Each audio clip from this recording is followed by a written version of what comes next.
Please stand by a little bit, folks. Just having some technical difficulties here. I think I accidentally reset the timer on the countdown.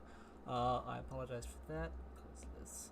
But yeah, just welcome to Model Kit Monday. I know it's late. I'm sorry. I keep saying I'll do this earlier. I keep meaning to. It is whatever. But yeah, Model Kit Monday. I will be building the second and last part of the Sun Vulcan Robo, Bull Vulcan. It's the little tank thing on the bottom there. I'm gonna try and get my chat back up. My chat's being restream. I think just restream is on the fritz tonight. I think. So if it cuts out, I'm sorry. Might just be my internet. I don't know. My whole system's been a little wonky today, so maybe it's not just restream. Maybe it's my system. I don't know. But something is amiss. Maybe it's Nord. Nord's getting in my way. Let's close Nord and see what happens.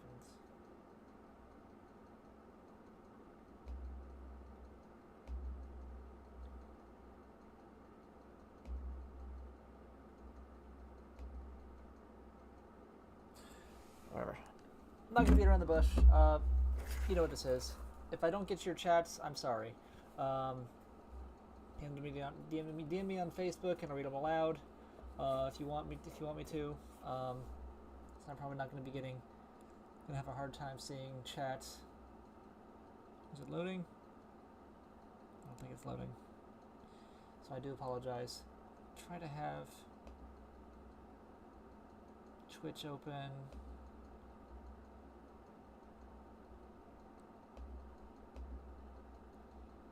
Yeah, see Space Policeman commented that is awesome. I agree. Thank you. Just trying to. Whatever. If I don't have chat, I don't have chat. Let me just get on with it. You didn't come to hear me talk. You came to watch me build. So this is the box, same as the first one. Sun Vulcan Robo, Cosmo Vulcan, Bull Vulcan, Jaguar Vulcan, which I do not have. Bull Eagle, Bull Shark, Bull Panther. Bull Vulcan on the side here, Jaguar Cosmo Vulcan on this side. So and the back is just is the back. So let's get on with it.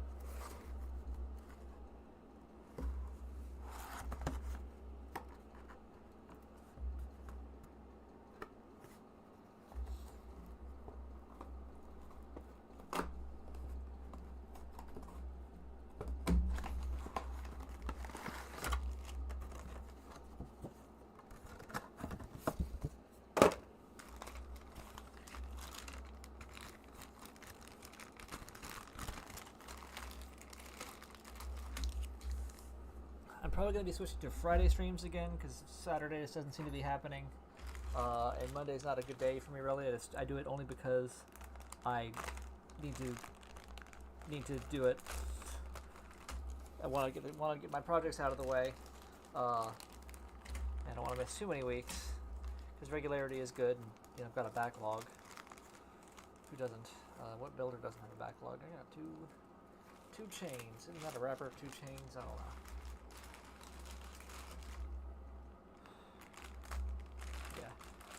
Try to be regular enough. It helps. I like doing this. I'm just bad at scheduling.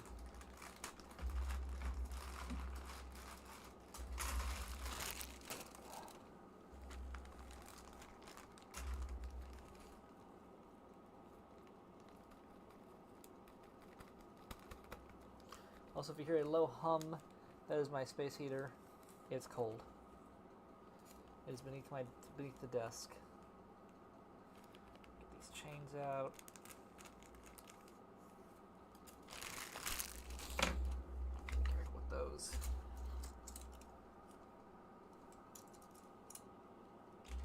A and B are blue.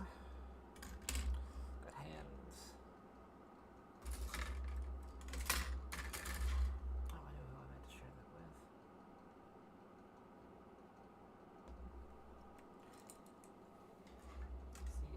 silver. And my browser is blocking D. It's blocking the D. You cannot have the D.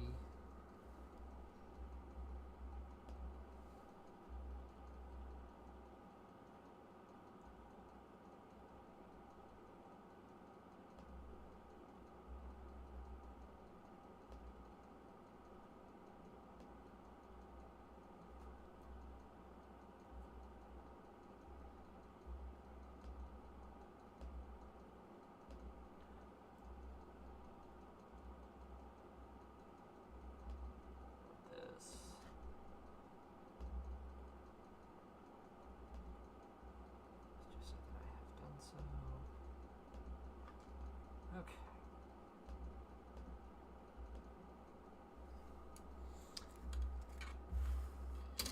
E, F, and G. It's an F and G.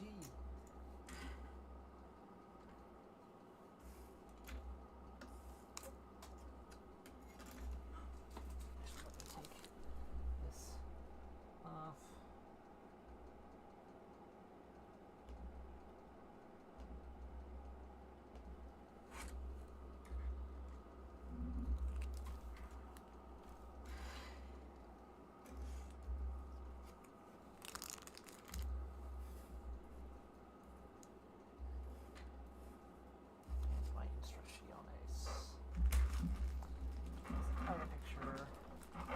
There's our components. We have 1, 2, 3, 4, 5, 6, 7 frames. Some very small. 2 metal chains. Not very many stickers, that's good.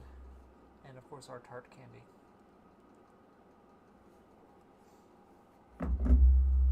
The whole reason for buying this is the candy. Don't let them tell you otherwise. Okay. Let's get on with it. Pause my entertainment while I work.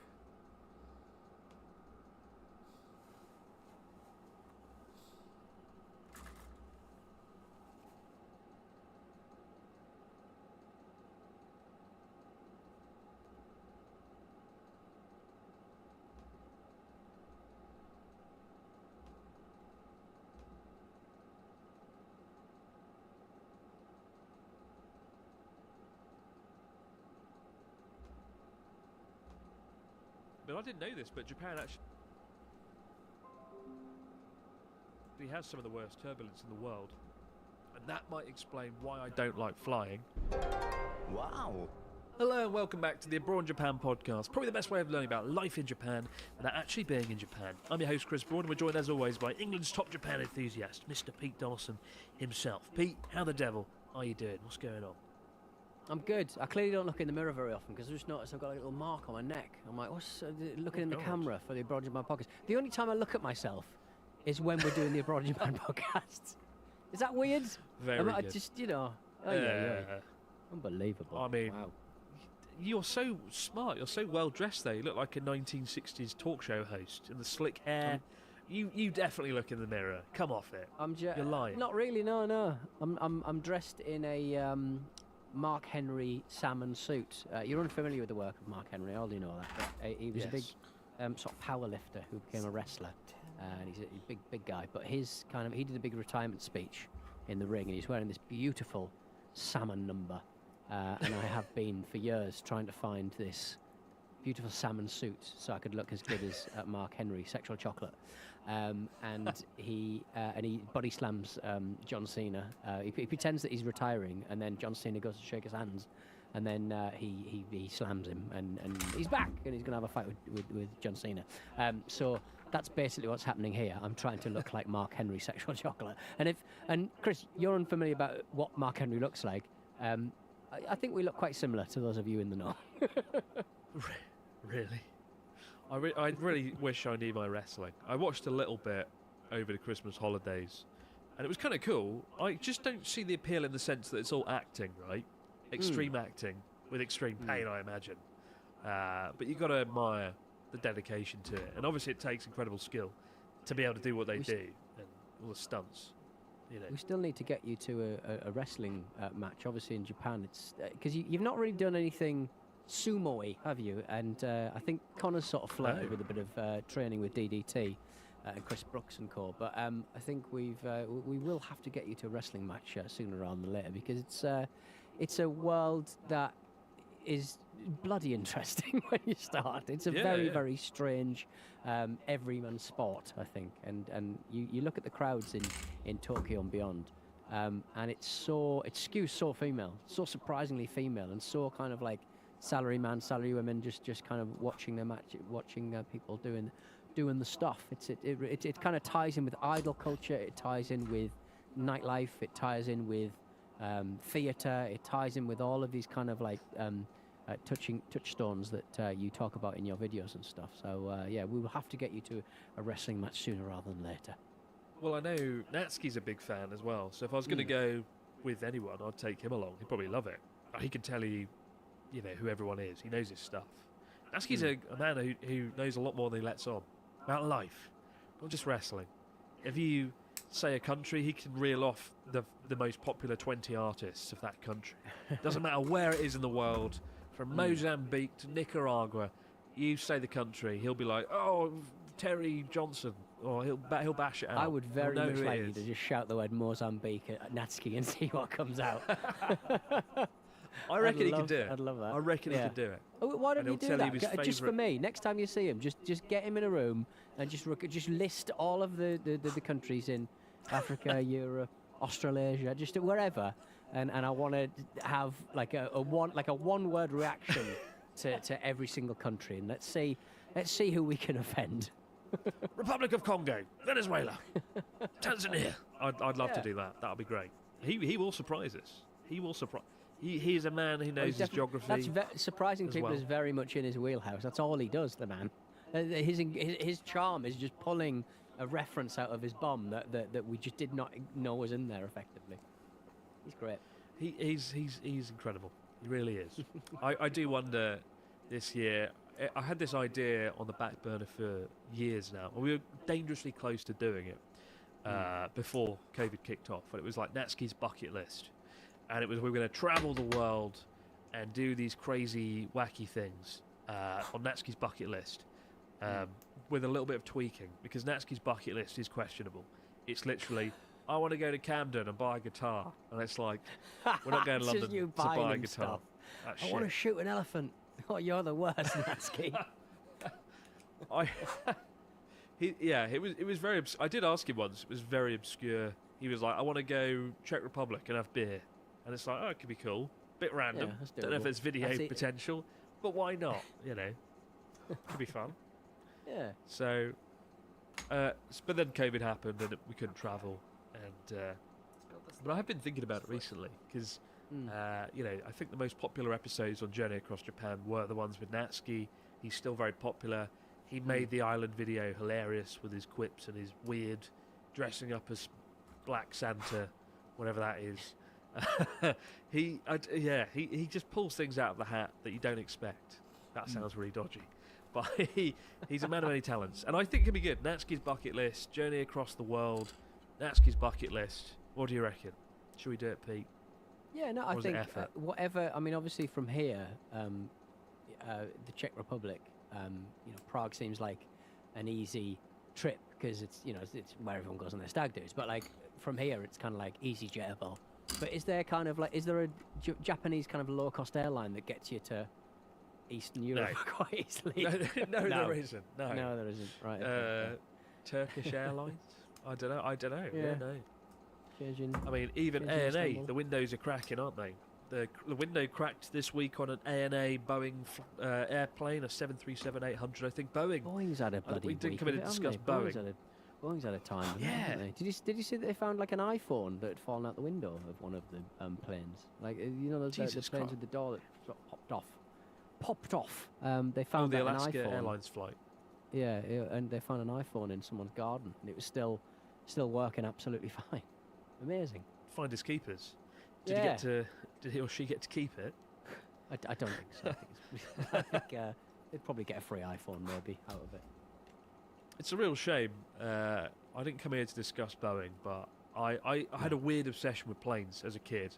I could look up at the sky and be like, oh, it's a Boeing 737-300. Oh, it's a jumbo. Oh, it's Concorde. To be fair, that's not hard to work out if it's Concorde or a jumbo jet. but you get the idea. I was a bit. You know I it's love Concorde, planes. don't you? I suppose. Oh, Yeah. It's Concorde, isn't it? Wow, he's a genius. How can he work that out?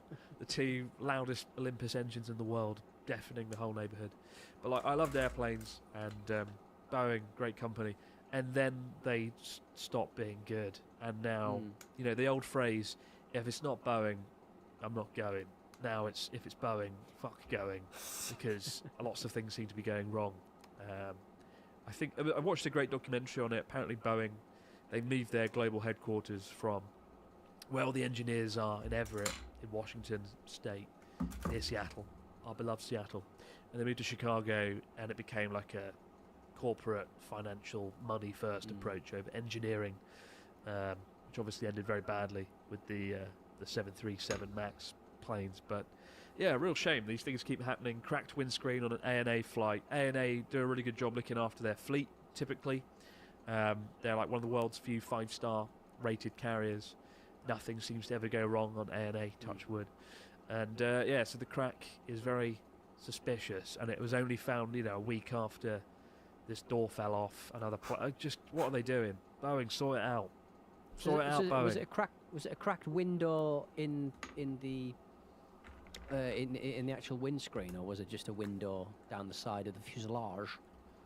That's a good question. I think it was in the cockpit, if I'm not mistaken. Okay. Right. Let me more check that out. perilous. What have Yeah, no, it says, ANA Boeing 737-800 flight turns back due to cockpit window crack.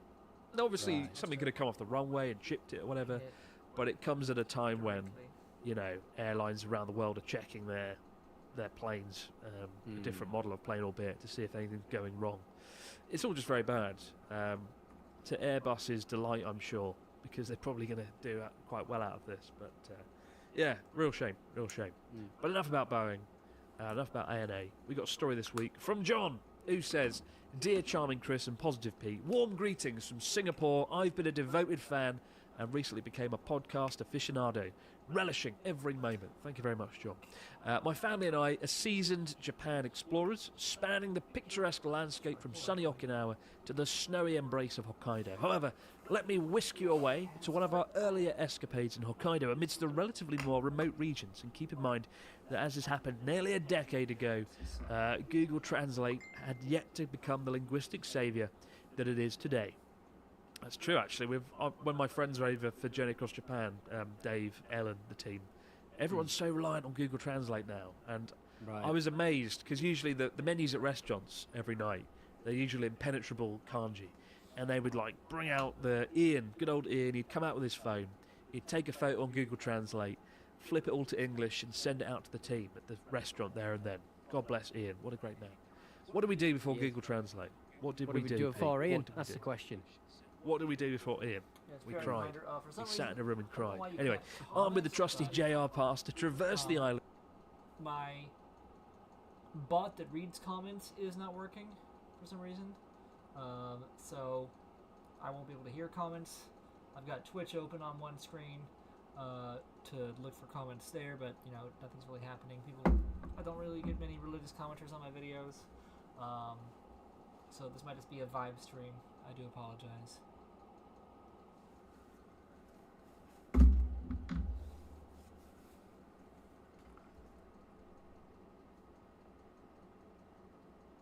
I was going to translate this, wasn't I?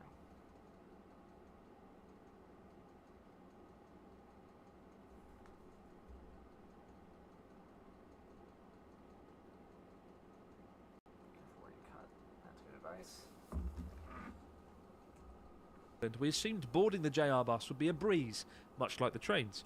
To our bewilderment, though, the bus driver shook his head adamantly, asserting that the pass wasn't valid for me.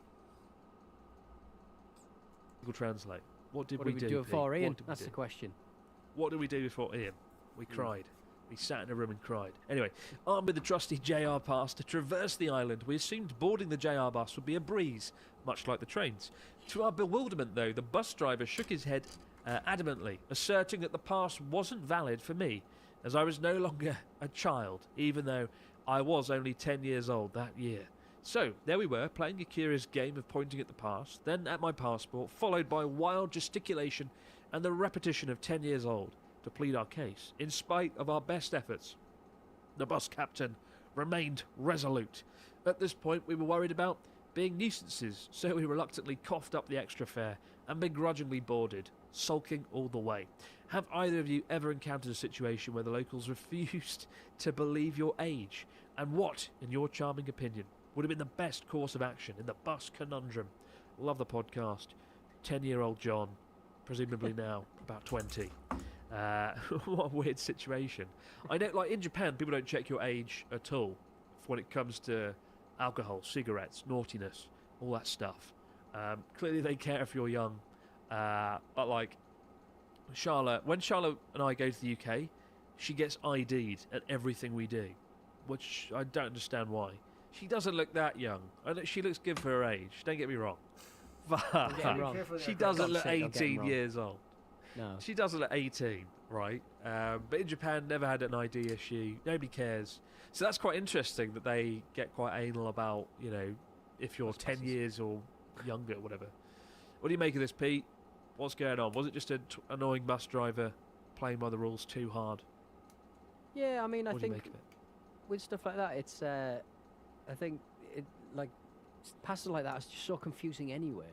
I mean, I would probably just pay the difference anyway at the outset, but like those passes are so confusing anyway. I mean, I'm not surprised that the bus driver. I think the bus driver has every right to just sort of just give up and just sort of go, I'll just get on the bus. Nobody knows. Nobody's going to find out. This is all paper based.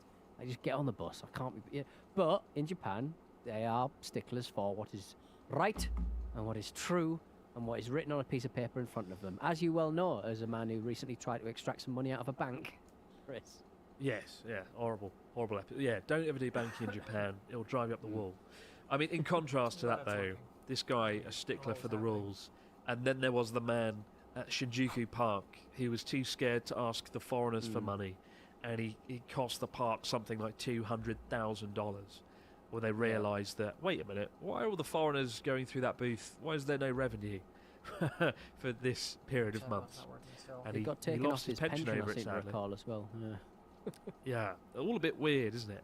How he was too scared to ask foreigners for money at the entrance. That is, to me, that is still, after all the years of doing the podcast, one of the more baffling stories that we've had. I think my favourite podcast story. We should do like a podcast Podcast best let's of. go through the stories. Yeah, like a best of like weird travel stories. It's not a travel story; it's a news story, and it was the story of the convenience store manager who tried to rob their own store using a face mask and a silly voice, and it was like, it's like me going, oh, give me the money, Pete. And they were Oh, like, Chris. wait a minute, is that you, Takeshi? And he went, oh, yeah, it's me, it was a test. What a story. That is still, I'd Yeah. love to make a short film of that. The world's And he most didn't bodged get robbery. away with, and he didn't get away with it because he basically said it was a test, and none of them believed him. So, the thing that got me was that he must was have a exhibited test. some very bizarre behaviour outside of this sorry little tableau. But he must have been, he must have been an absolute nightmare to work with usually anyway. Honestly, I want to find that man do an interview. That'll be the documentary of the What's year going through your when head? abroad in Japan. What do you call that? The man that robbed his own life. Like, oh god, it's just anyway, confusion. But we've been talking about planes in this episode, and today's news story actually revolves around planes and stress. Japanese travellers apparently feel more stressed than other countries sitting next to strangers on planes. To be honest, I feel stressed just being on a plane in general recently, with all these cracks and all these doors falling out. Pete, tell us what's going on. Tell us about the story of the week. Well, I think we sort of think in the West of like, who would you say like was the most like air ragey country? It's the US. There's always videos because they fly more than anyone else, and there's always a video of someone flipping out, being racist, having a fist fight, doing his poo, like doing something mad on the plane because they're stressed out and they're overwrought and they're tired and all that stuff. But I mean, quite apart from the scene at Luton Airport at 6 o'clock in the morning where everyone loses their goddamn minds. The UK's Like, not much better, yeah. Well, exactly. I mean, the British, we're just not. We don't fly enough. We're not great travellers. Half of us don't have passports, and we are constantly. We get to a provincial airport. We get to a local airport, and we just lose our mines. We try to take our trousers off to get through the X-ray machines. We bring massive kind of tubs of margarine through. You're not allowed the big tub of margarine, but I want to bring through I have to give the margarine to. Everyone just loses their minds whenever they're faced with anyone, administering any kind of rules in the sphere of air travel. But travel provider Expedia decided to take a look at the stresses involved with travel, not for any, as before, altruistic reason, just that they want to, have people like us mention it in their podcasts because we've mentioned travel provider Expedia there, haven't we? They conducted a survey of travellers from 11 countries or regions and found that Japanese travellers, more than any other group in the survey, said they feel stressed out by sitting next to a stranger on an aeroplane. And 26% of Japanese respondents basically said about air travel, the most stressful thing is sitting next to someone I don't know. Obviously, maybe the Japanese probably don't fly as much as anyone else. They have an excellent transport links into country. But being on an airplane for a lot of Japanese people means spending a long time sitting next to someone they may not be able to effectively communicate with should they need to, get up and go to the bathroom, help retrieve a dropped item, etc. So maybe there's a language barrier as well. So it's kind of like international flights, right? Yeah, mainly Japanese folks travelling overseas. So, yeah, but they are also least likely by far in the whole world to get into actual squabbles with people. So there's people who get really angry. I'm sort of thinking, is there been a flight that you've done, apart from that one where you flew over that big active volcano, that has stressed you out more than others? Has there been someone next to you that stressed you out? Have you stressed someone out? Anyone there's a kid screaming next to me. My flight after I finished the jet program after 3 years, I went back to the UK for a little bit. And my flight, the school really screwed me over. The school pays for your flight, right? And my friend was like, "Oh yeah, my school got me British Airways, premium economy. It's gonna be great, man. What did you get?" And I got economy, Aeroflot, indirect via Moscow. Worst flight of my life. Terrifying staff. The woman on the air stewardess, she threw the drinks at people. Just threw it at people. There was a baby in front of me screaming consistently. It was kind of impressive, really. It just didn't stop for about 9 hours.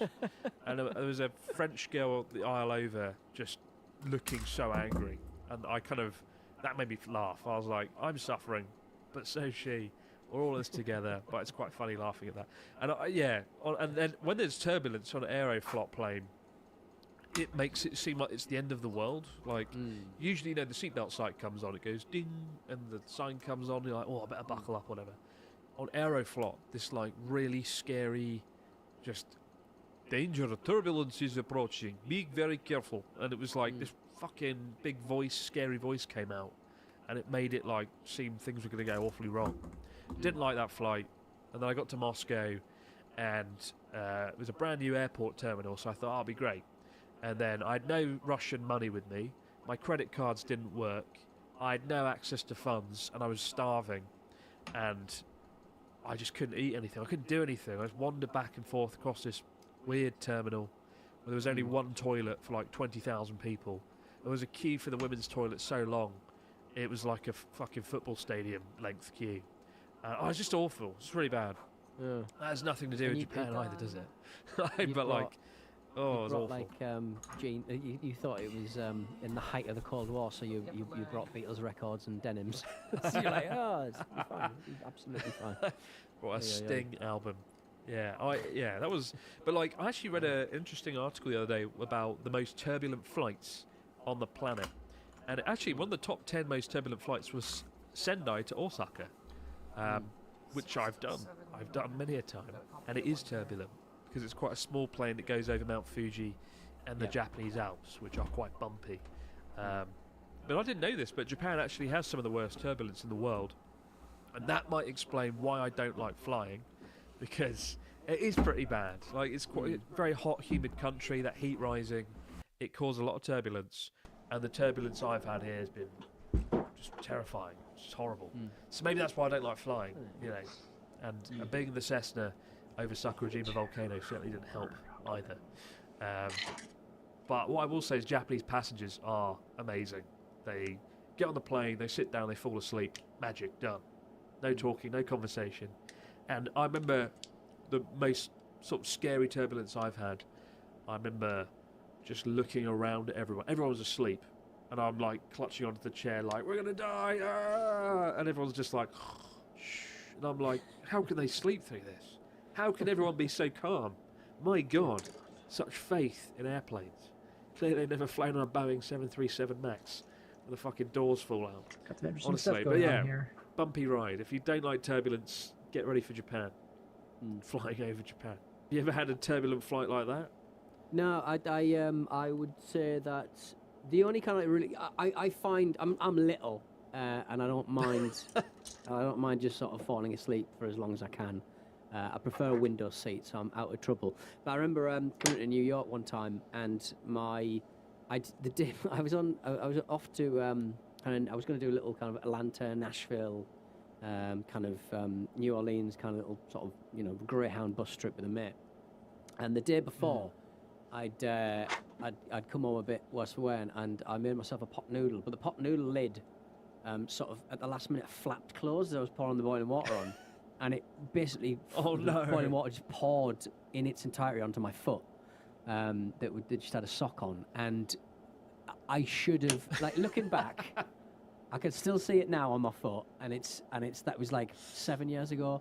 I should have probably gone to hospital because there was no skin there anymore. Really? It was a really deep burn, and so it was just almost immediately massive blister, like a big globy blister, which because it was massive and it was on my foot, it just instantly burst. It was disgusting. Anyway, I sort of like rallied, sort of covered it with burn cream as I could and wrapped it up as best I could, and of course, like in that situation, you want it to sort of dry out a little bit. So I sort of just had these kind of like, it was the era of the ballet pump in Donaldson World. I was wearing like white ballet pumps, and I sort of had them on the flight, and I was sat next to like a Hasidic Jewish family, basically. Right. And the mum was very like very nervous flyer, I think, and she was before the flight she was ringing everyone, sort of saying, saying I love this you is it to everyone. And oh stuff, my lord! Quite and but I basically fell asleep for almost the entirety of the flight, and I woke up, but because of the pressure, my foot had just another blister had formed. No. That was like the size of, like, I don't know, like those big gobstoppers you get, those giant gobstoppers. Like, it was absolutely massive, and I looked down, and it was almost as if as soon as I looked down, something happened to it, and it just exploded. Oh, fuck. Just full of water, just like a big carrier bag full of water. And it went all up her leg. Oh my God. At the same time, I had a bottle. This is foul. I had a bottle of water, and I sort of pretended to spill that bottle of water so she didn't think that I just. It's a hate crime. It's a 10,000 miles in the air hate crime against a protected group. So yeah, I was just like, little did she know that her scary plane trip was about to get even scarier as my foot burst on her. Absolutely grim. Well, I'm glad I'm not flying. I'm not going to fly next to you before. I'm not going to fly next to you ever again. I should have been sucked out the window. Horrible, man. Not my fault. Hot noodle, delicious, but deadly. I feel thoroughly disgusted, and I want to retreat to the fax machine. We'll be back in just a moment, guys, with your stories, comments, and questions in the fax machine. My God. Wow. And we're back with the fax machine. What have we got this week from our listeners, Mr. Donaldson? Hopefully a story that's not quite as bad as that. My God. Well, that's going to be the texter for next week. Have you ever spilled fluid on someone? Your foot ever exploded? Yeah. No, have you ever exploded on someone? Hey, Chris and Pete, Liz and Hugh here from Australia. Big Japan lovers, and I don't know if it's like big Japan lovers or they're just big lovers in Japan. Who knows? And long-time followers of the Broad Japan YouTube channel, we want to know what the heck the sand-flavoured foods we keep seeing in 7-Eleven and other convenies. For example, butter sand tree biscuits and sand-flavoured yakitoris, etc. Even after extensive Googling, we're none the wiser. and more curious to know what this mysterious sand flavour is. Please help. Thank you. We love you and all of your epic videos. Now, we didn't read ahead on this one. Do you know what this sand flavour is that seems to be all over this Combini food? Well, there's often food like baked sand, right, in stores in Japan. And on the surface, it looks like a terrifying food item straight out of a desert. Alas, it's just a shortening of the word sandwich. So sand is just, sandwich. Right. So I see. And baked butter sand tree, which does sound ridiculous. I'm not going to lie. It's just a like a custard cream, 2 biscuits with a bit of cream. Yeah, it's good. I don't know what the sand flavoured yakitori is though. That probably is just yakitori draped in sand, just smeared in sand, down at a beach in Enoshima. Someone getting out of hand with their yakitori skewers. That sounds wrong. Yeah. But don't worry. It's not sand for the most part. It's just a sandwich. Thank you very much, Liz and Hugh. We got one here from Darren who says, "Hello, Chris and Pete. In a recent episode on Abroad Japan, Chris visited the Oyama Shrine, which was dedicated to the Lord of the Maida clan." Yes, I love. That was in Kanazawa. Lovely old place. I think the Oyama Shrine. I saw some footage of it recently because it was near the earthquake in the Noto Peninsula, and I saw it like rocking really badly. But I think it came out unscathed for the most part. This got me wondering about the clans in Japan and how relevant they are today. Do they still exist? And do they still have any power or influence? Are they similar to the Scottish clans with a clan leader that is alive today? Or is it part of Japanese culture that is lost to time? Would be really interesting to hear. Love the show and podcast. I watch them in the morning before I go to work. Keep up the good work, Darren, in Nuneaton, UK. Thank you very much, Darren. Interestingly, though, my friend who I work with here in Tokyo, he saw the same video, the Oyama Shrine, the Maida clan, and he was like, "Oh, I'm friends with the Maida clan, the guy that inherited it all." And they worked together at like Mitsubishi or something. And he's like this young guy, he's in his 40s, and he just runs the family business. I can't remember what the business was. It might have been food or something. But yeah, the pressure must be immense, right? We're born into this wealthy family, going back, 500, 600 years in the case of the Maida clan. They're very well known throughout Japan. They used to be the richest clan in Japan, I believe. And now it's just all on you. And you have to go to lots of ceremonies, I think, and do lots of rituals and things. It's probably kind of cool. And he probably inherited an awful lot of money, probably in the tens of millions. But they do still exist. And they do often have to represent the family for certain things. But apparently he's nice. He's a nice guy. We should go and interview him, actually. Could be cool. What do you do, mate? Yeah, he doesn't work in Mitsubishi anymore. It's kind of a thing like, it's kind of like the, Boston Consulting of Japan. You go to Mitsubishi, you go to a good big university, get a Mitsubishi, get it on your CV, and then you go and do something good. But it could be cool though. Could be good to meet the Maida clan, dude. Could be fun. Find out what's going on. What's your kind of clan? What's your Kent clan? Are you kind of going to be inheriting the great Robot Wars clan of your father? the Robot Wars craftsman, Kent? I think I'll probably inherit a mountain of debt from Robot Wars, all the money spent on that stupid fucking robot from 20 years ago, which I don't think exists anymore, sadly. Yes, I don't have a clan. I want to make a clan. Let's make a clan. I don't know how you do it, but I want to do it. Well, people have like modern day kind of like esports clans, don't they? That's the new form of clan. Could I rebrand the Abroad Japan following into a clan? Would that work, Pete? What would I have to do? Very definition. Broaden a clan. Yeah. Oh, that's quite good. I hate that is good. Abroad in a clan. We got one last question here. From Kevin. He says, "This is a question for Peter." Oh, okay. I'm left out of this one. So I don't read out questions if they're only aimed at Pete. Kevin from Colorado, and he says, "I enjoy rock climbing and mountaineering. Does Japan have an avid rock climbing?" Does Japan have an avid rock yes, climbing? Yes, they do. Sorry, I'm just checking my email. Does Japan have rock climbing that you're aware of? If so, which prefectures are must visits for the adventurous climbers? Thank you, Mr. Donaldson. Yeah, I'm not going to let you. I'm not going to answer this. You handle it. No, allow me. I mean, although a lot of people, Chris, traveling to Japan will come for the temples of Kyoto, or the flashing lights of Tokyo, What's or the this? allure of Mount Fuji. But there are actually, Chris, countless reasons why climbing in Japan is a special experience. Renting a car is recommended for a lot of the areas because they're kind of off the beaten track. Yeah, Such an I'm hearing expert. good things about Mizugaki and Ogawayama. It's just the vast expanse of granite. Just a few hours drive from Tokyo. A lot of boulders kicking around. Yeah. But I do a lot of my climbing in the Chichibu Tamakai National Park. Their access and lodging points really are beyond reproach. So There you I go, hope that answers Kevin. your question. You Evan? asked the right man here. Yeah. To be fair, I Thanks don't for- know anything about rock climbing. I do want to do a bit more mountaineering and hiking this year. I'm not going to tell you where I want to go now because it wasn't aimed at me. I get out of this one. I No. get a free pass.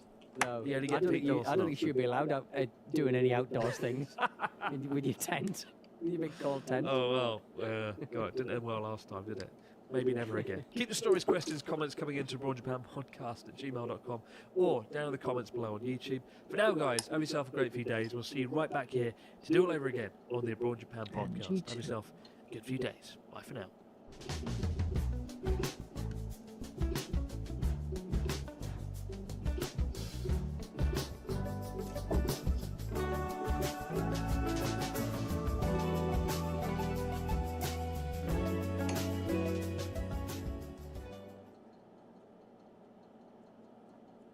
Brought in a clan. That was a good one.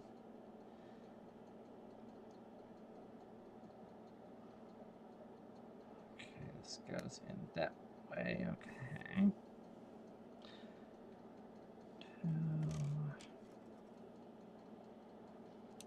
That's gonna be the ankle.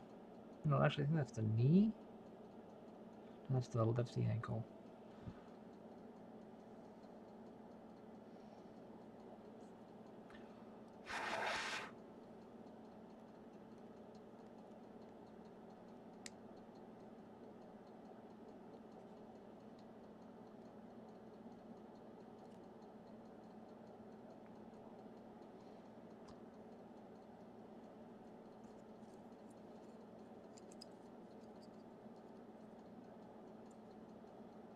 Yeah, that's right. This is the upper leg. Okay.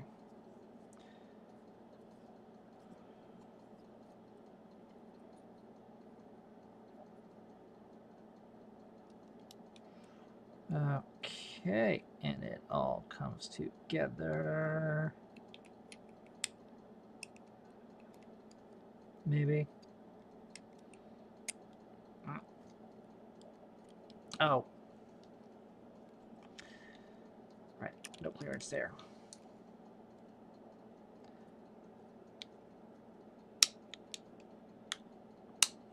There we go. Okay. And it comes together like this. And it snaps into that there. That's the ball joint. This clips on the outside.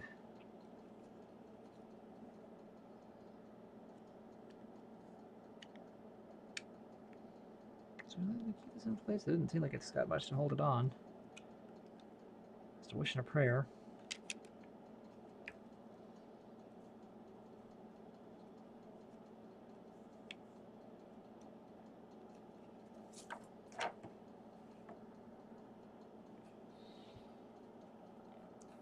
I guess that's the next step.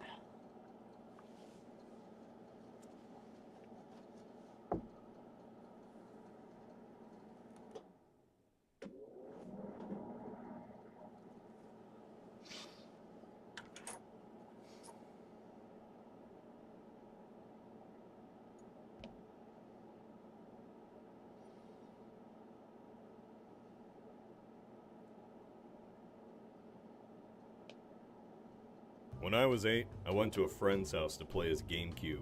It was there that he When I was 8, I went to a friend's house to play his GameCube. It was there that he whipped out a game called Godzilla Destroy All Monsters. What was this? I thought. I only vaguely knew what Godzilla even was. Like, he's the big stomping lizard. He's got spikes on his back, he does the roar, shoots a laser beam or something. I didn't know much. But you know, on that day, with that game, I think I truly understood what it was all about. You could destroy cities, play as all these wacky guys. Is that a giant chicken? Who's that porcupine? A three-headed dragon? A giant bug? I played as the giant bug.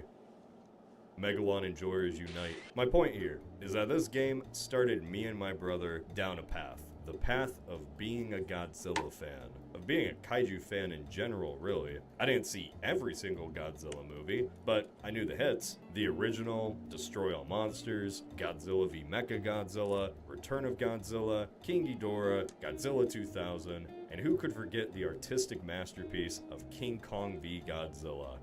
What a cultural touchstone. Godzilla for my whole childhood was either this or this. Not this. We don't talk about this. So I cannot overstate how much teenage me freaked the fuck out when this teaser trailer hit.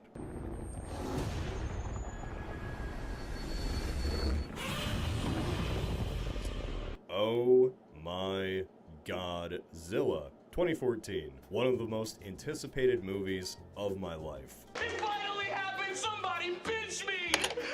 And one of my most disappointing. Now I know that sounds harsh, but at the time, you see, I had expectations going into this film.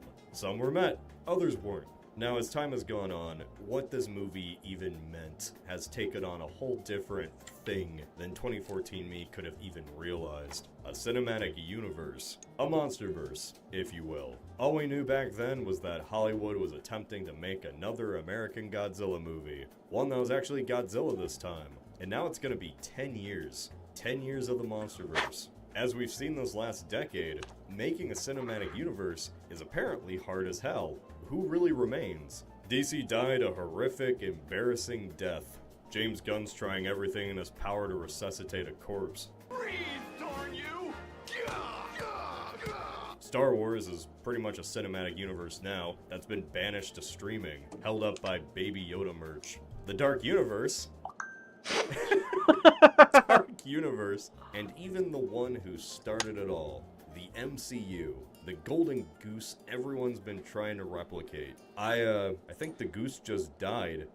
That thing's fucking dead. After everyone else has pretty much careened off the track. The MonsterVerse is still here, still chugging along, despite the movies not even really performing that well half the time. How does that happen? Who is still seeing these? It's me. I'm still seeing them. I am a big fan of the MonsterVerse.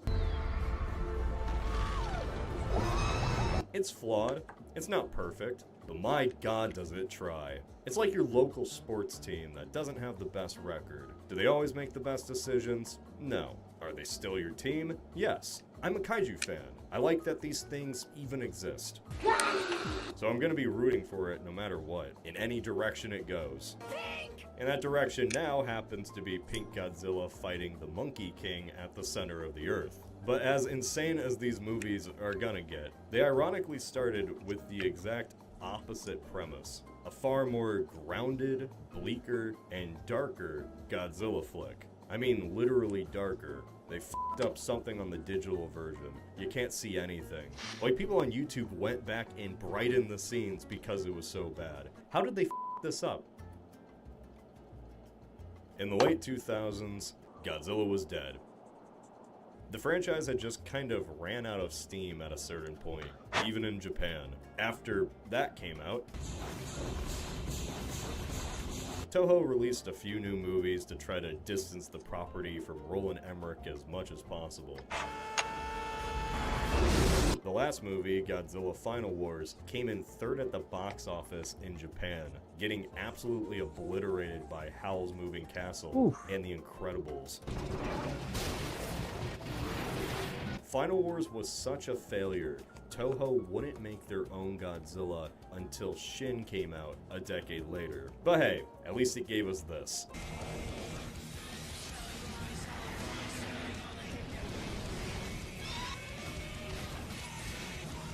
Godzilla So it was all Godzilla. worth it. My Always point classic. here is that while Transformers were all the rage, Godzilla was napping, and it'd take a collab with a non-Japanese studio to wake him back up. That's where Legendary Pictures and WB come in. Legendary just kind of has a knack for doing big monster movies. But was their taste good enough to tackle Godzilla? I mean, probably. These things weren't exactly high art most of the time. But the creative team and all involved still wanted their American Godzilla to be a respectable take on the monster. Also, they had to, because Toho needed to approve the final design. But what exactly would this new Godzilla even look like? He's always changing, always with a few traits we all expect. Big lizard, bikes on his back, does the roar, does the thing. But how that all comes together is tweaked with each film. Legendary wanted to do something similar, but also unique. For one, make him larger. In true American fashion, this Zilla would be the biggest of them all. A lot of ideas were tossed around. If you want to know more about the entire creative process for his design, check out this video by Warping Fist. At first they tried making him look exactly like the Toho Godzilla, but that didn't work. So they tried a more dinosaur look. Oh god, not again. They tried a lot. After mock-up and mock-up, the concept team and artists finally came up with this. There he is. I think modern audiences are pretty familiar with this design. Like, the MonsterVerse Godzilla has kind of taken on a life of his own. Has his own unique personality. After so many of these movies, he kind of just appears now, and everyone goes, yep, that's Godzilla. He's very distinctly the MonsterVerse Zilla. Had he been similar to Toho's version, it would have muddied the waters. Today, I love that we have two distinct Godzilla franchises going in wildly different directions. What the hell is going on at the MonsterVerse? Alright, we got our Godzilla design down. Next up is release the trailers. Because the trailers for this movie still stick with me. There was such an energy to them, an ominous dread. Because what's really happening is that you're hiding something out there. And it is gonna send us back to the Stone Age. Bryan Cranston, front and center, right after Breaking Bad. These trailers made Godzilla my most anticipated movie of 2014. And man, did they lie. I was there opening night. The start of the movie was a bang. Bryan Cranston is a nuclear scientist in Japan, and some monster Fukushima's the place. He goes crazy for the next decade trying to figure out what happened. There was a mystery element going on. Why are they covering up Godzilla? I assumed it was Godzilla. Everyone did. Kaiju movies never really have good characters, so Bryan Cranston was already a standout in comparison to, like, anything else. His kid is Aaron Taylor Johnson. Yeah, that guy. He's just a generic army guy. He judges his dad for going crazy. I don't really like him that much. Good thing he isn't the main character. Oops. Oh, I'm sure he'll get patched up and get back to normal.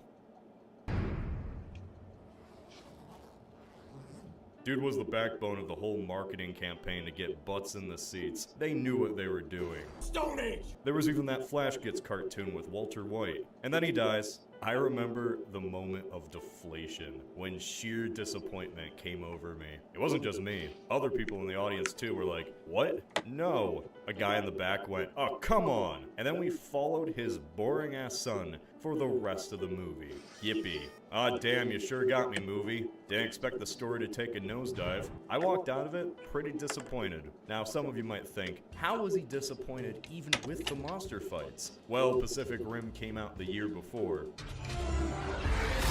Yeah. That's why I was disappointed. That movie spoiled us silly with pure kaiju action.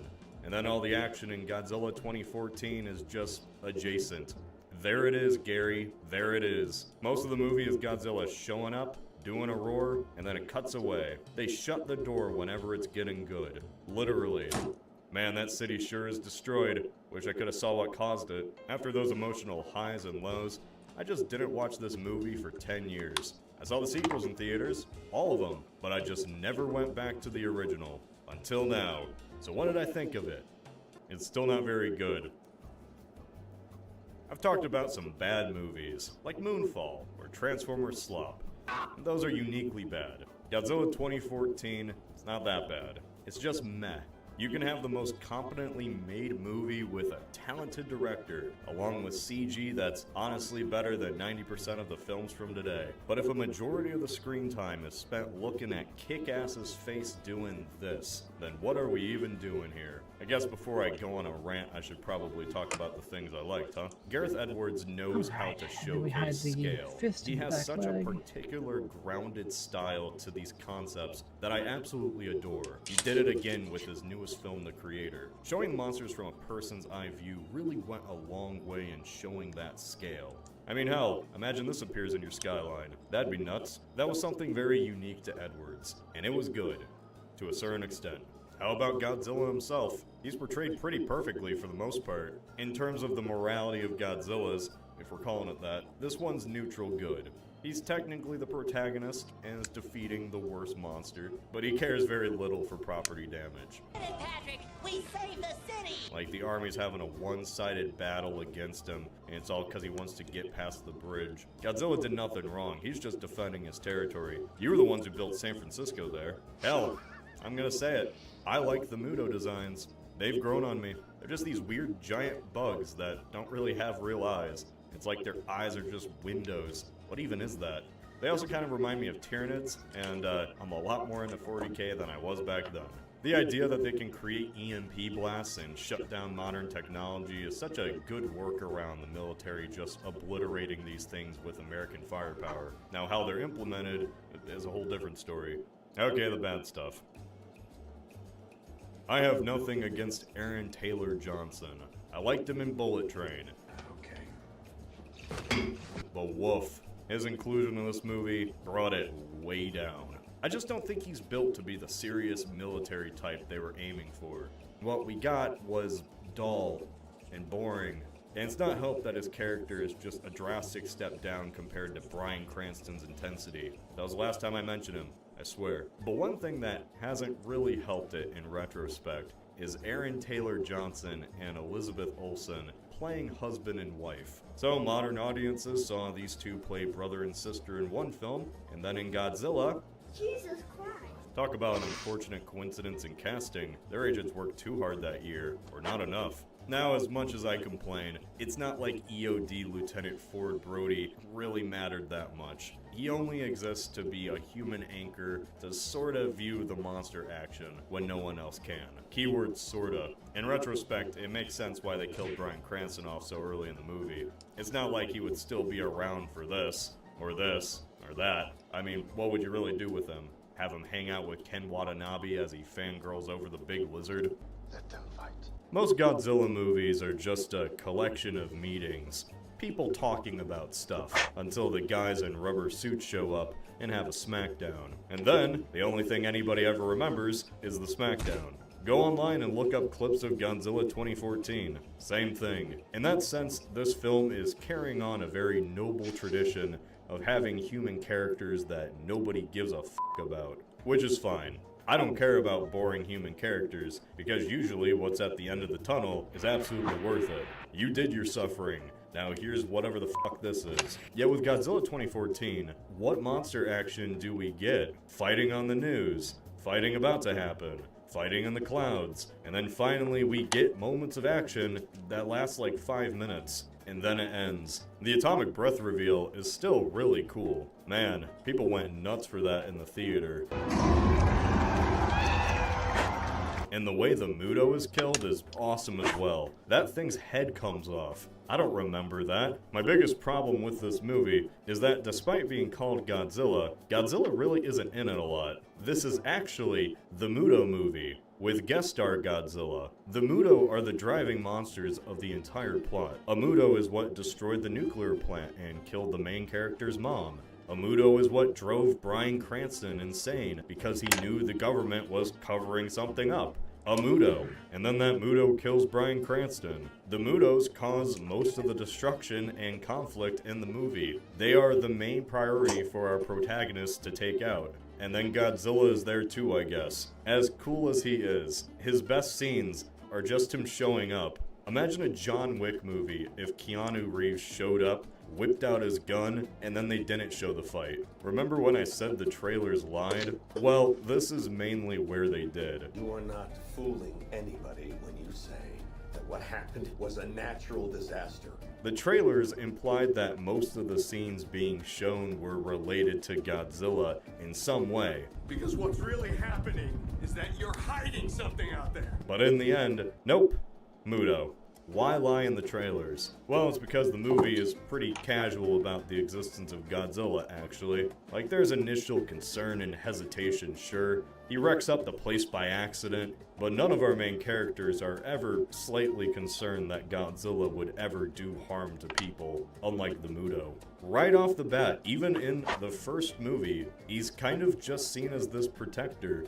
And just like Gypsy Danger, Godzilla's there to punch kaiju too. Legendary's new fancy OC kaiju. Ones they were really proud of. Now I think about it, that's probably why the Mutos on my first viewing rubbed me the wrong way. We, the audience, were expecting a plot focused on Godzilla, but instead it was a plot focused on these creatures that weren't even Toho monsters. Maybe it's because I'm a fanboy, but if these had been Toho monsters instead, I probably wouldn't have cared. Hey, wait a second. On second viewing, though, it doesn't bother me as much now. If anything, it's just kind of funny. Like, without the cultural context or familiarity of Godzilla, this whole movie would be kind of confusing more than anything. Think of it if you went in completely blind. Why is Godzilla not a threat? Why does everyone seem to like him more than these bug things, even though both equally disregard human life? It's 'cause he's Godzilla, you dingus. He hasn't been a bad guy since the 1950s, and the reboot in the 80s, and 1998, but we don't talk about that.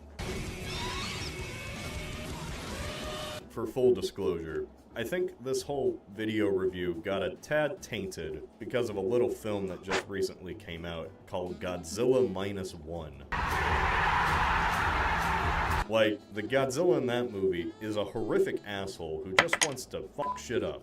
And going from that to this, it's like watching Jason brutally kill 15 teens in one movie and then be some defender of the lake. Nobody bats an eye. If they saw -1, they wouldn't be trusting Godzilla that much. All I'm saying. Godzilla 2014 is a movie that I can see having its fans. I've seen a lot of people prefer the far more grounded tone of the Edward style compared to the wackiness of the future Monsterverse stuff. And they're perfectly fine to feel that way. I like stupid shit, so I don't care. The later movies are gonna ditch that human perspective view of the monsters, which in my opinion, I like better because we get to see them more. For the Monsterverse, 2014 was the closest equivalent we'd get to the 50s classic. Mostly serious and grounded, before going batshit insane. Which is something also equally just as Godzilla. He is an incredibly versatile character who I just like seeing in things, and he's been in a lot of things to see. The real test of the Monsterverse, though, would be including someone that has rarely, if ever, had a series of his own. A certain monkey. That's right. Donkey Kong. Next film's gonna go bananas. That sucked.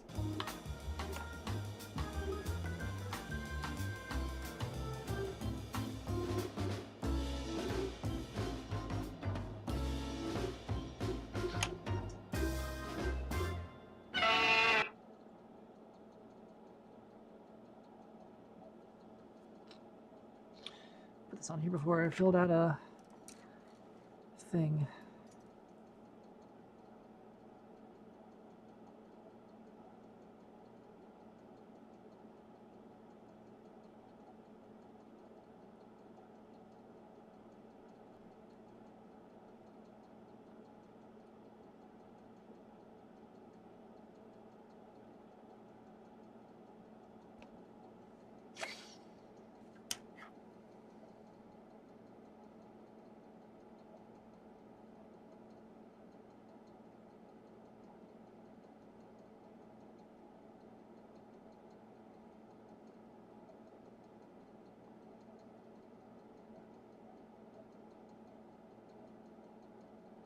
Oh yeah, let's watch that. I'm Jason. Jason what?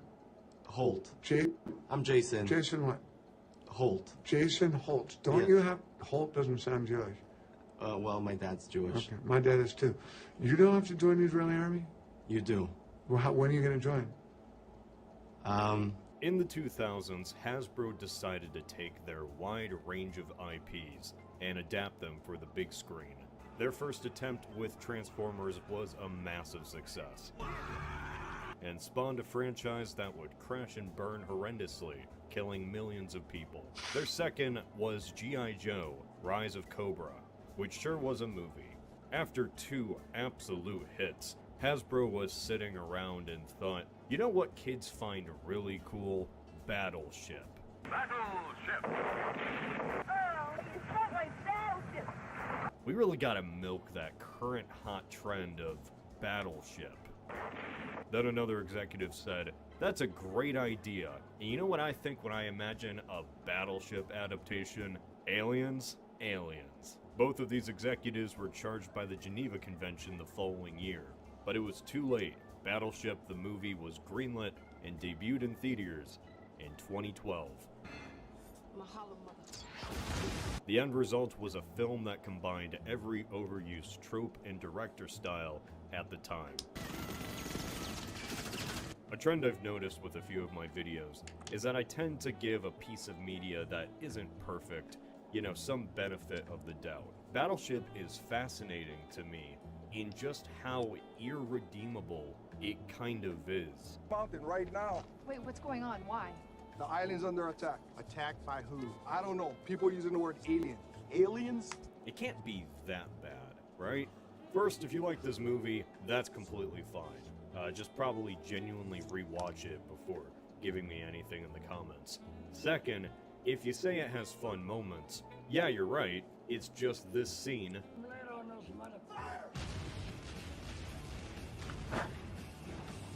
And that's it. So let's briefly, and I mean briefly, talk about what happens in the other 90% of this film. If you attack Iran now, they're going to fight you back, right? There's going to be blood. Would you rather take that now or let them get a nuclear bomb? It's the most serious issue facing our planet today. Well, more so than the movie Battleship, which I'm very excited to have directed. And I love Rihanna. She's a great actress. The Battleship movie begins with an absolute trip through time and space. Scientists talk about shooting a laser into space to talk to aliens. Hard cut to 2 guys hanging out in a bar. One guy called Hopper is a bit of a loser. If he looks familiar, it's because Hopper is played by the guy that was John Carter once and never in anything else. His brother is a captain of a Navy ship, and he wants Hopper to pick his life up. New direction. A game change. You're joining me in the Navy. Hopper responds to this by hitting on a girl, breaking into a convenience store for her,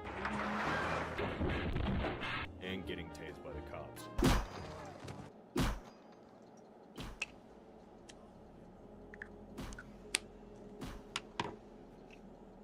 Turns out that girl Hopper tried to get with was the Admiral's daughter, and he probably embarrassed his brother in the Navy's eyes. So what's the solution to all of this? Have Hopper join the Navy, of course. An undisclosed amount of years have passed, and Hopper has gone from literal deadweight to a weapon officer on a naval destroyer. Oh, and he's also dating the Admiral's daughter. Anyway, the Japanese Navy's in town, and both countries are having war games. It's meant to be a time of friendly cooperation and learning experience for everyone involved. Hopper, though, really hates that one Japanese captain, and they get into a fist fight.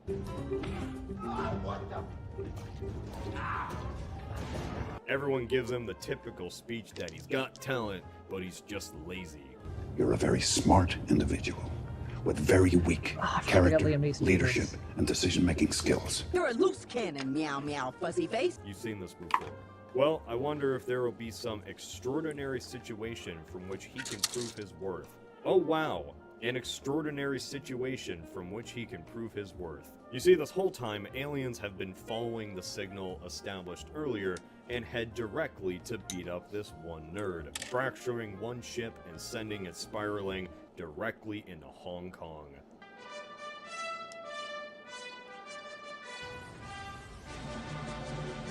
Hopper boops the giant ship and accidentally sets off a Simpsons movie-style dome that encompasses all of Hawaii, coincidentally sealing off the islands from the entire US Navy.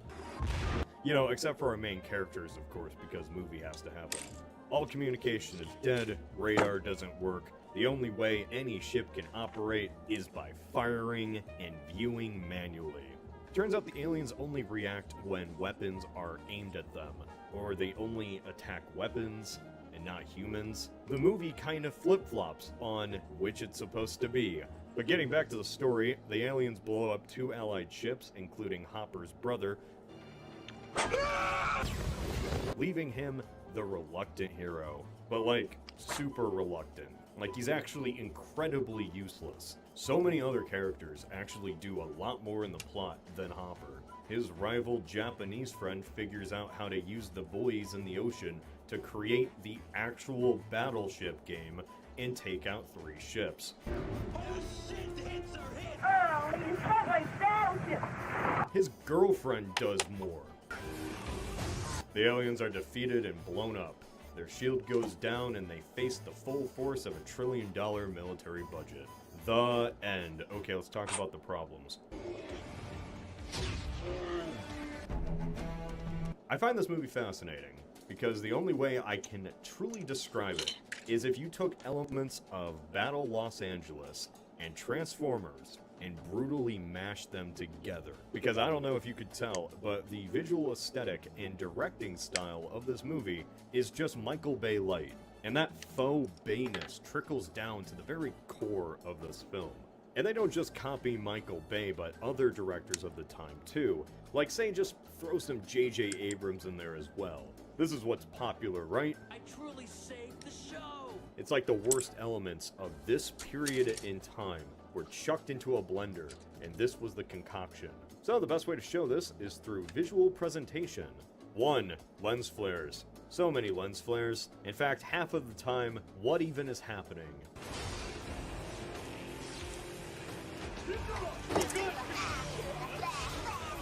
Is this just to cover up for the shoddy CGI? 2. Emulating Michael Bay. Bay's style only worked for like 3 movies. Nobody should ever try to reproduce it. 3. The absolute over-reliance on CGI. A video essayist talking about how bad CGI is? What will they think of next? 4. Whatever the hell this shot is. What is this? I've literally never seen a blockbuster ever do this.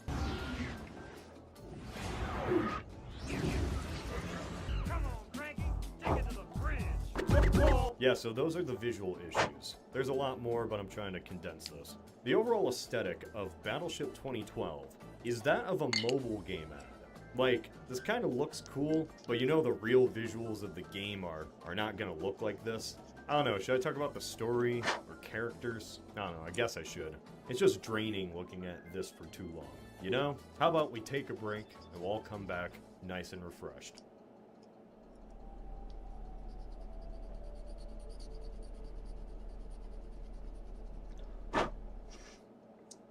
Hey, have you been in the Israeli army? No. What? How'd you get out of that? Are you a draft dodger? How old are you? How old are you? 25. You gotta join the army, motherfucker.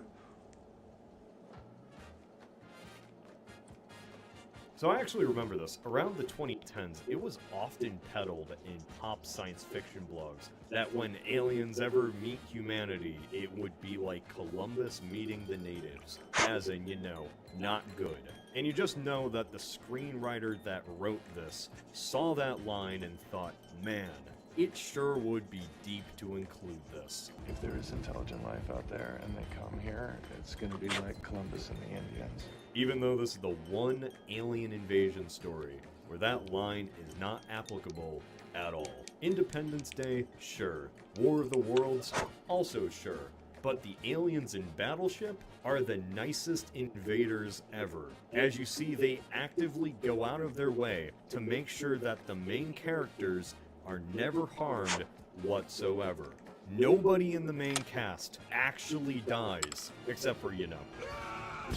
They only attack when human guns are literally pointed right at them.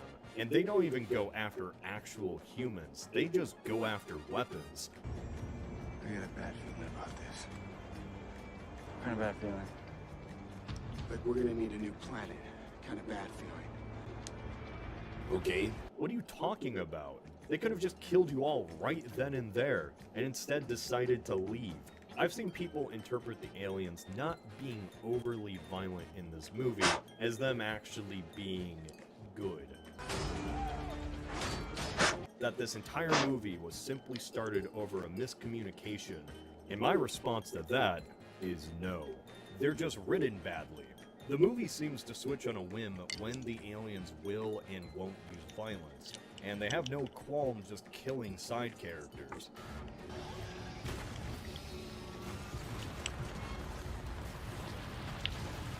Say even if the aliens were secretly good and this was a misunderstanding, then why even bring up the Columbus allegory in the first place? If there is intelligent life out there and they come here, it's gonna be like Columbus and the Indians. Only we're the Indians. What are you trying to say, movie? Are you saying the Spanish only attacked the natives through misunderstanding? You know, in some ways, let's compare this to Battle Los Angeles.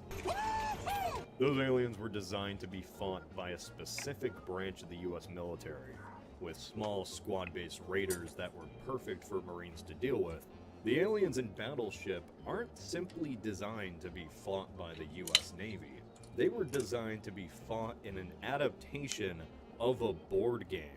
Every aspect of the way these aliens acted and were designed was for them to be easily destroyed by warships blindly firing like in the game.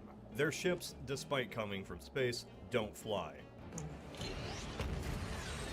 They hop on the water like dolphins. They don't use lasers or any sci-fi weaponry that can't be deflected by a modern warship. They lob big shells which can be easily dodged by a ship from World War II. Which brings up the biggest question. Why aliens in the first place? Well, it's simple really. Marketability. This movie was an attempt to please as much of the general audience as possible. World War II? That's too historical. Ships fighting in the modern day? Well, that'd be too political. So the best next thing was chosen. An enemy that would cause no controversy whatsoever. Aliens. But even though some believe the aliens were good, we know the main reason why some of you may like this film to this very day.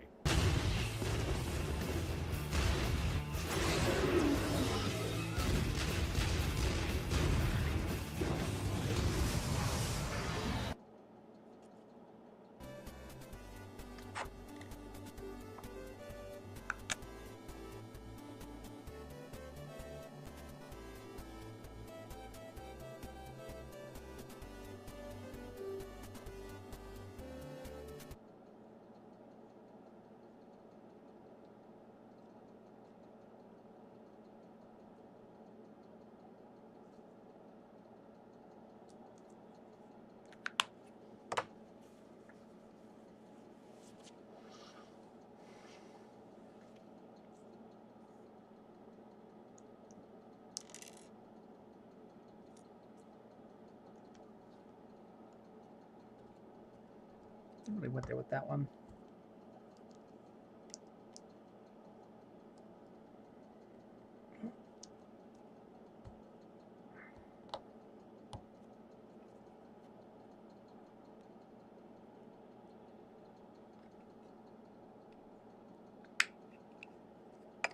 Getting very exciting videos on this account.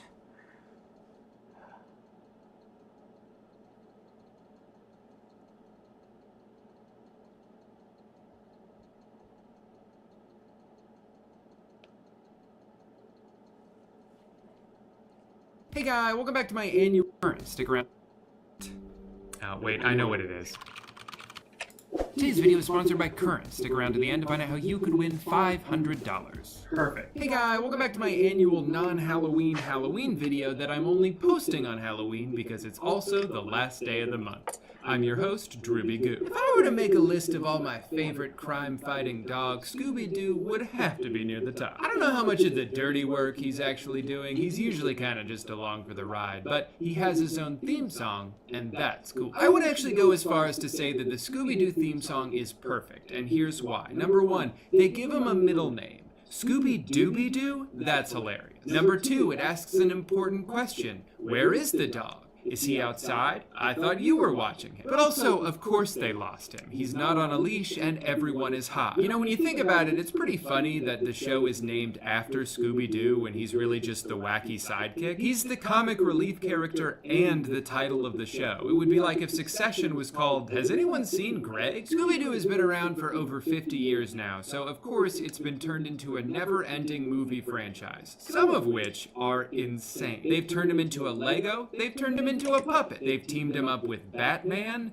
and the band Kiss and the WWE twice. And that's not even including all the live action films. If you're around my age, you grew up with these two movies. I recently watched them again for research purposes, and I gotta say, I think they hold up. I can look at myself naked. For the most part. Translating a cartoon to live action is very easy to get wrong, usually because no one asked for it, but I think they made a lot of good decisions with this movie. It doesn't take itself too seriously, it's very cartoonish, it's not like they tried to turn it into a gritty crime drama or a gratuitously violent horror movie. More on that later. Plus, you'll be hard-pressed to find better casting in a movie. Matthew Lillard was born to play Shaggy. Daphne and Velma are both naturals. Fred has the same name as the actor who plays him. It's like all the stars align. Hell, even the dog kind of looks like Scooby-Doo. I don't know where they found that guy. Then a few years later, they made it again, only different and worse. I couldn't quite figure out how to word this comparison I had in my head, so I will instead do so visually. Hope that helps.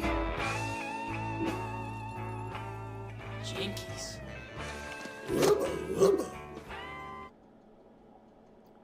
It's weird that comparison I had in my head, so I will instead do so visually. Hope that helps. Jinkies. Wow, that's... It's weird that the animal thinks she's hot too, right? That's not just me. But in a way, it kind of makes sense that he would react like that, because in these movies, Scooby is constantly teetering on the line between human and dog. He has to be let outside to go to the bathroom, but he speaks fluent English. Sometimes he's tied up to a bike rack, and other times he's sitting on an airplane, dressed up as Shaggy's grandma. Either way, everyone just accepts it. Seriously, I can't tell you how many times he puts on human clothes and people just think, okay, yeah, that's like a guy. I got a call for a Mr. Doom. Hello? Hey dog, there's a phone call for you. Wait a minute.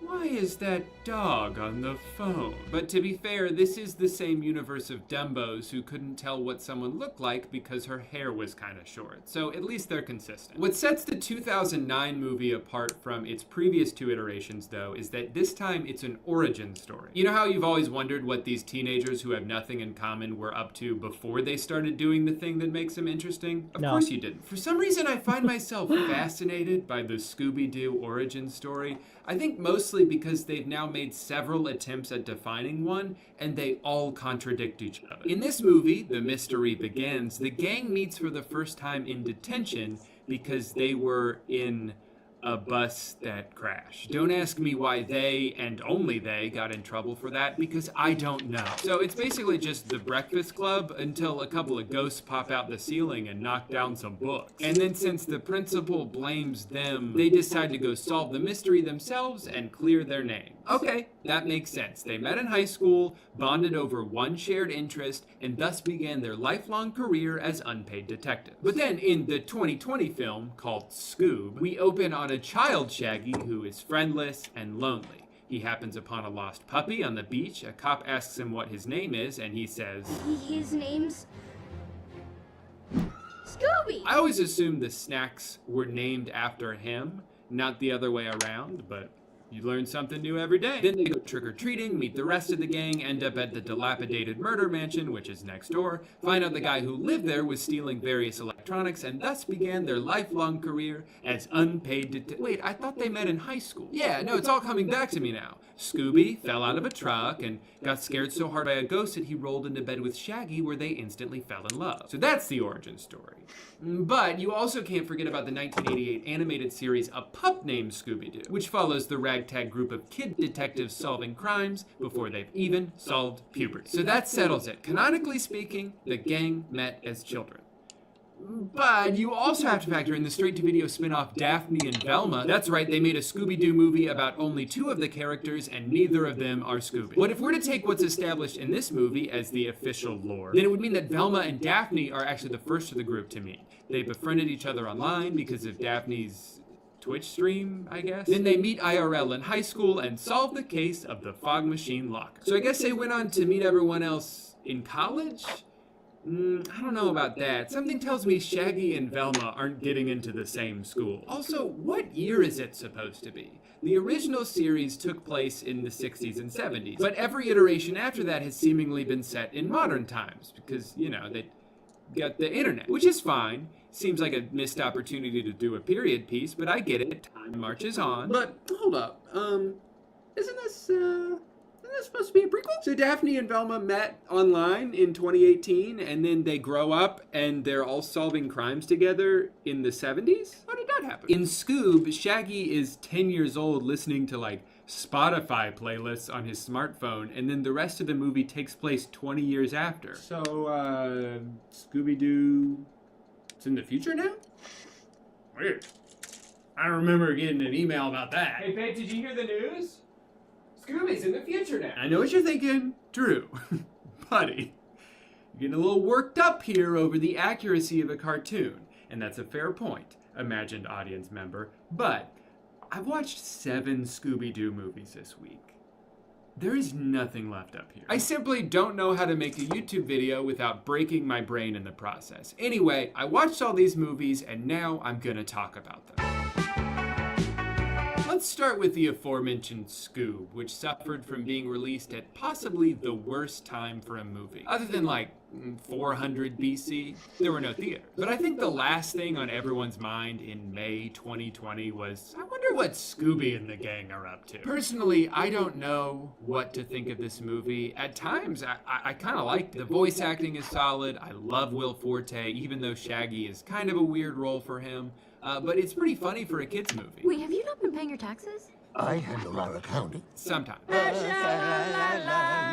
But ultimately, it falls into the same pattern that you see in a lot of modern reboots. Like, they tried way too hard to separate it from the original cartoon. They tried to turn it into this big superhero epic, which obviously the world needs more of, instead of just embracing what made the show charming in the first place. In the process, they make so many meta jokes that at times feel like they're shitting on the source material. The robots attacked this talking dog and a gangly dude that had this habit of using the word like at the start of every sentence. Almost as if he was some middle-aged man's idea of how a teenage hippie talks. Yeah, like, who even came up with these characters? And the other problem you see with the way a lot of children's movies are written is that they're constantly going back and forth between, like, poopy fart jokes, and then to keep the parents engaged, we're just gonna throw in as many references to other things as we can, because that's what comedy is. No joke, in the first 10 minutes of the movie, the gang has a business meeting with Simon Cowell? And he's like, I see a lot of potential in you guys,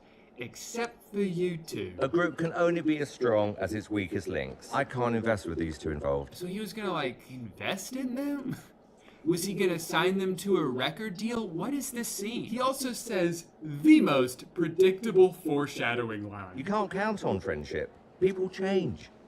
And when you get into real trouble, friendship won't save the day. Gee, I wonder if friendship actually will save the day. I guess friendship really did save the day. I've seen too many movies. And then there's this scene, which has, I'm not even exaggerating, the worst joke I have ever heard in a movie. And are you Harry Potter? I'm Ruth Bader Ginsburg, obviously. Which house is she in? Hufflepuff? She's a Supreme Court justice. Oh, Slytherin. Who? What?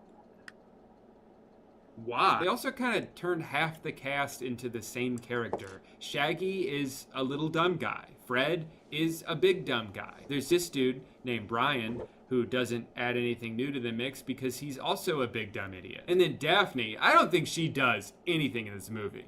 I mean, she gets a vacuum cleaner to fall in love with her, but that's about it. Okay, but obviously, they beat the bad guy and saved the day, but what happens in the very last scene of the movie? Brian is a DJ now. How about Scooby Don't? I guess I can't get too mad about this. Technically, both of the early 2000s live-action movies also ended in inexplicable musical numbers. That has always been the laziest way to end a kid's movie. We saved the day, guys, so it's time to dance. Oh shit, you know what I just realized? That's Ruben Studdard. We wish upon a dream. Maybe I was wrong. Maybe American Idol fully exists in the Scooby-Doo universe, and that's why they were talking to Simon Cowell earlier. That's big brain stuff.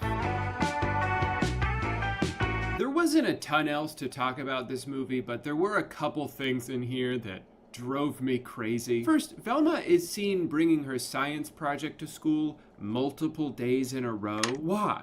Is she doing more than one presentation? Was it so good the first time her teacher asked for an encore? Also, would it have killed them to dye this dude's hair? Just give him a wig, for God's sake. I don't understand. It seems like they put a more than acceptable amount of effort into the makeup and wardrobe for the other three main characters. And then they got to Fred and were like, close enough. You're telling me no one could have run down to Spirit Halloween real quick and grabbed one of these? They didn't have $50 extra in the budget? Please don't tell my wife I spent $50 on this. She's gonna be so mad. One of the things I do have to give this movie credit for, though, is reminding me that Shaggy's real name is Norville Rogers. But when I went to confirm it with a Google search, I was only left with more questions. Get those pesky boys out of here. We're gonna solve this shit ourselves. This was a really frustrating movie to watch, mostly because you get the sense that the two main characters don't even like each other. We're supposed to believe they've had this enduring, long-distance friendship. My internet BFF? Even though Velma is always just snarky and making fun of her. Which I get that that's what you do with your close friends, but because initially that's all we see of them, it doesn't come off that way. When Velma finds out they're actually gonna get a chance to meet each other, she's not even excited. She's like mad. We can finally be best friends IRL. Oh. And then that continues for about half of the movie. She pretends she doesn't know her. Velma! They're fighting the whole time. I can't have lunch with you, Daphne.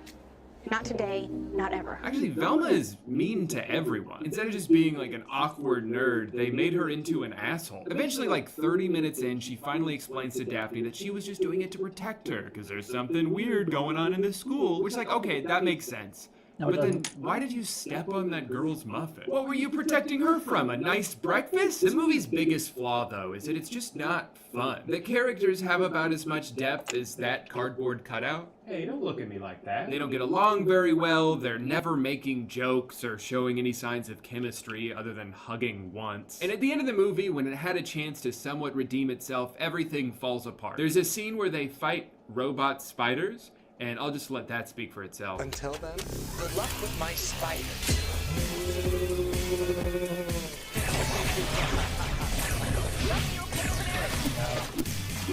Yeah, those are laser webs that she is karate chopping. Good luck with my spiders. I would have gotten away with it too, if it weren't for you meddling kids. She said the thing! Also, who could have seen it coming that it was the popular girl the whole time? The girl who looked evilly into the camera 20 minutes in. What else was that supposed to hint at? I understand the idea of wanting to take these two great characters and give them their own spin-off to, like, develop them even more. But they didn't. They didn't flesh them out anymore. For the most part, they had more dimensions in other Scooby-Doo movies. Velma has always been the MVP of the group. If they weren't accompanied by a literal super genius at all times, they would just be three teens who have a car. In the 2002 movie, Daphne spends 2 years learning martial arts and then she becomes the badass of the group. It's not like Fred is always carrying them, he just drives them places. Shaggy probably doesn't even know where he is. And come on, you're not even gonna put a dog in the movie? Entire cast, just humans? I don't know, man. I don't like it. Well, at least someone dances at the end, and that's how you know the movie is over. Alright, but enough of these modern reboots. Let's get back to some classic Scooby-Doo antics. They collaborated with the band Kiss, so this must have been, what, like 30 years ago? Yeah. Okay. This movie is amazing. First of all, it takes place inside a fictional amusement park called Kiss World. It's full of rides and games and toilets, all themed around a hairband from the 70s. When they're not busy doing whatever this is... Kiss costume change, activate!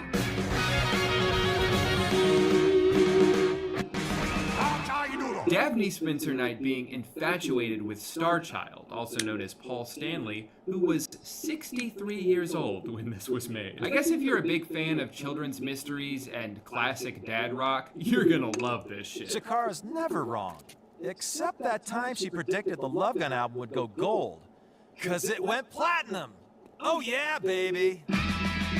Awesome! But you know what? Even though their music does absolutely nothing for me, I am still a sucker for this style of animation. Seriously, some of this shit would be so sick if it wasn't Gene Simmons flying through the air. This sequence here reminds me of that Strokes video that I love, which I know isn't fair to say. I should say the Strokes video reminds me of this because obviously Scooby-Doo came first, but I like this band better, so sorry.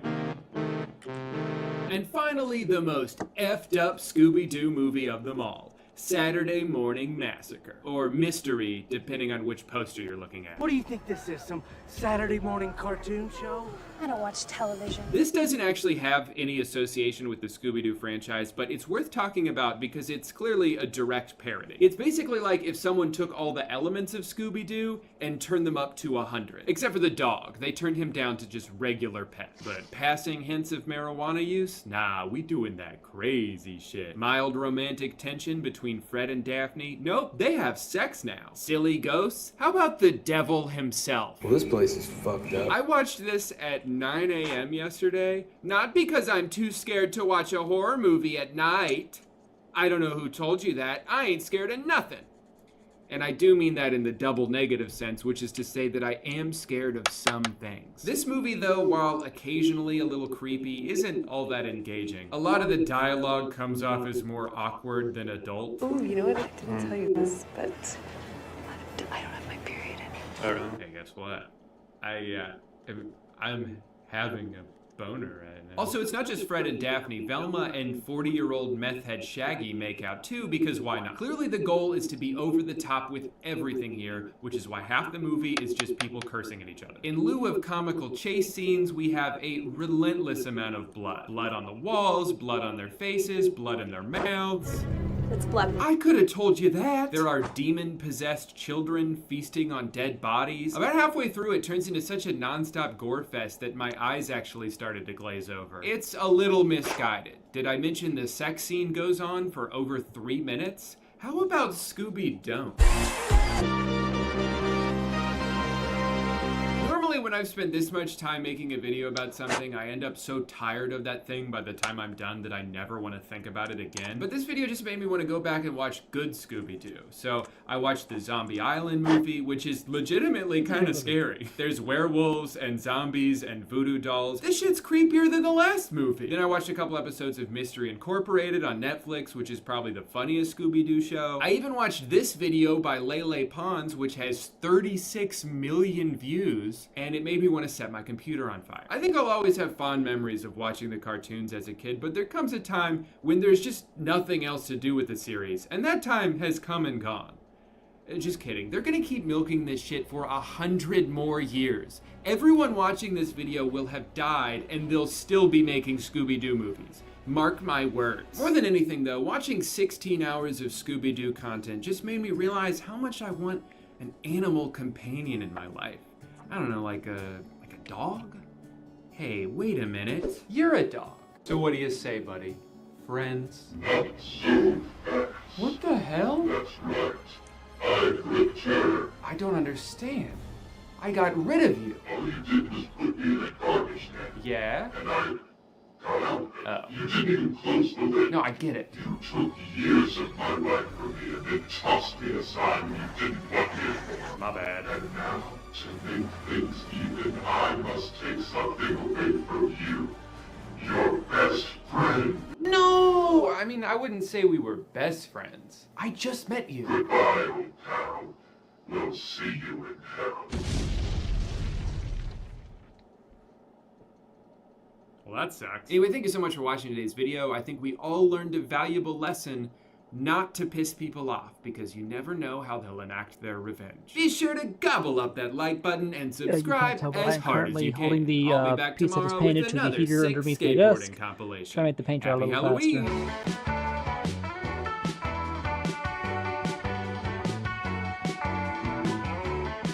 I just like having you on lineup. Have a good night. don't know when you sent that, probably a while ago.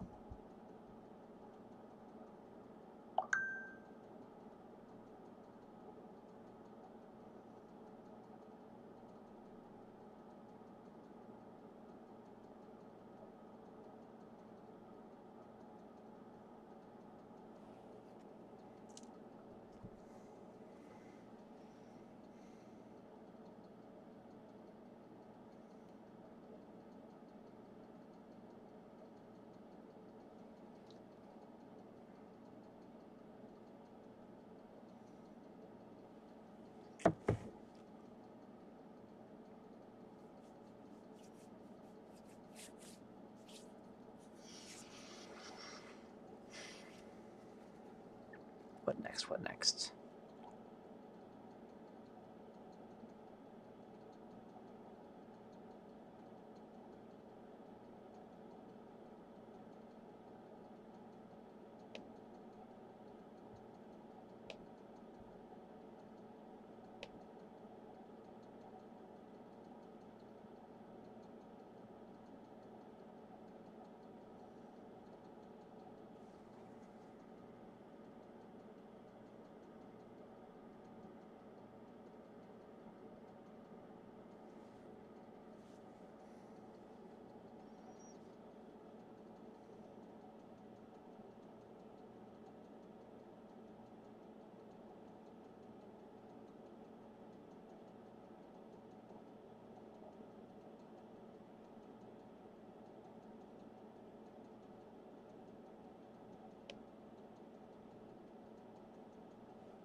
Sometime in early 2018, I was Sometime in early 2018, I was Sometime in early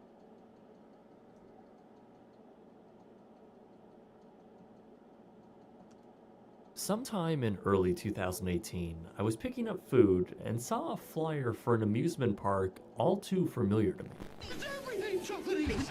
Listen to a guitar that rocks. I rode a coaster ride, will fly you to the sky. Now you know what you say when you leave here today. Everyone loves Marineland has been a staple of my hometown area for years. I've watched their commercials play after cartoons all my life, yet I've never actually gone. I've known about their troubled past before, but never paid much attention to it, at least not until I saw this flyer for the park. On the last page, it essentially lays out a defense against critics reading, "Radical animal rights activists have relentlessly and viciously attacked Marineland," then showing a tweet from Phil Damaris, who spearheaded the effort against the park. This is a real advertisement for a theme park, and when I saw this, I thought, what the hell is going on at this place? So let's find that out. This is my review of Marineland Niagara Falls, and why, in my opinion, it might just be the worst theme park in North America. Now, obviously, there's a pretty big elephant in the room, or maybe make that an orca in the room. There's a lot to say about their long history with allegations of mistreatment of their animals and the actual charges brought against the park and their late owner. I'll touch on a little bit of that towards the end of the video, but I still encourage you to do your own research if you wish to educate yourself further on the matter. I'll be focusing more on the park itself in this video, but everything is alleged unless stated otherwise, and all of this is of course my opinion. But with all of that out of the way, let's enter the park. Can you believe we're going to Marineland today? Going to Marineland!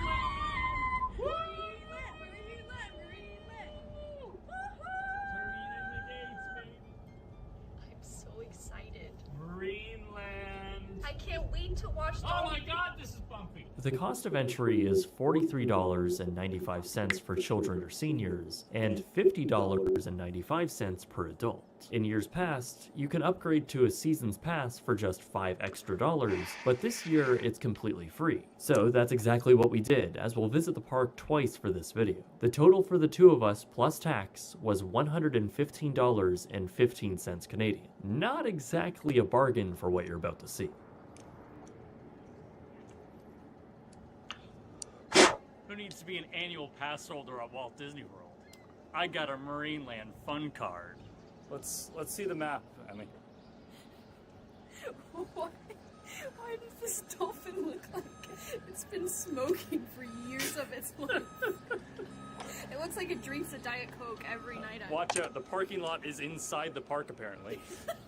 Marineland opened in 1961 by a man named John Holler. He slowly expanded the park over the next 50 years, and by the early 2000s, Marineland now encompassed a staggering 1,000 acres of land, which, for comparison, is larger than all 4 Walt Disney World parks put together. In reality, though, only a fraction of that land is actually being used. The rest is largely undeveloped. So, Marineland really doesn't have a layout of a traditional theme park. I don't even think you can really even call this a layout at all, actually. It's more like a series of meandering pathways. Just one walk around the main path alone is already a few miles of walking. Now, there is a tram service called the Marineland Express, which is essentially just one of those mall trains for kids. That wasn't even running both days we were here, so we were walking a lot. The pathways themselves are absolutely enormous enough to where you can fit seemingly 4 lanes of traffic on them. They feel even wider than the widest footpaths in Magic Kingdom. There's also a train line that runs right through the front of the park.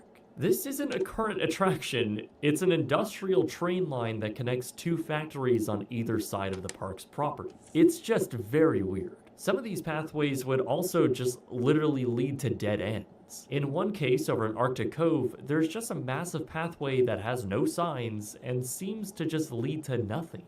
I think this was the intended path to a never-built attraction, but I'll get into that a little later. Sprinkled throughout these barren, wide footpaths are medieval structures that are, in all honesty, not bad in terms of theming. Some themed buildings have nice details, and if it weren't for their surroundings, could be quite immersive. To be fair, I don't think they were going for escapism here. I suppose it was popular in the 60s and 70s to make things look medieval, but I'm not exactly sure what the storyline is here, and why there are random turrets and villages sparsely spread around this massive park. Plus, this is all alongside the regular buildings which just look like they were built in the 70s. They were modern back then, but now just look incredibly dated. Although I will admit they are charming in a way.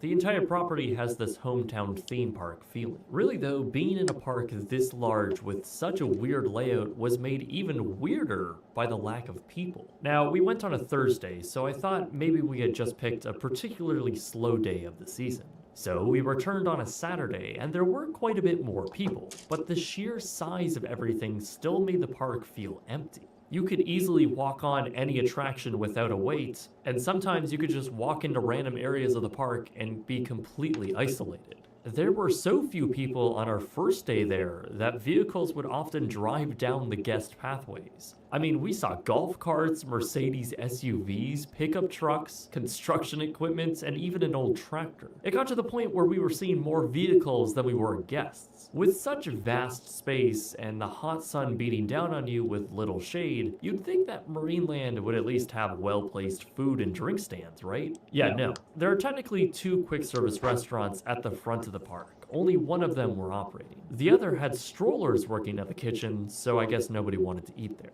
There were probably another 5 or 6 food stands spread around the park that were just not open at all. Only one of the food stands was open apart from the main restaurant, making it quite the walk if you wanted to bite to eat. I could chalk that up to staffing shortages in the pre-summer season though. But this is an amusement park, so what about the rides?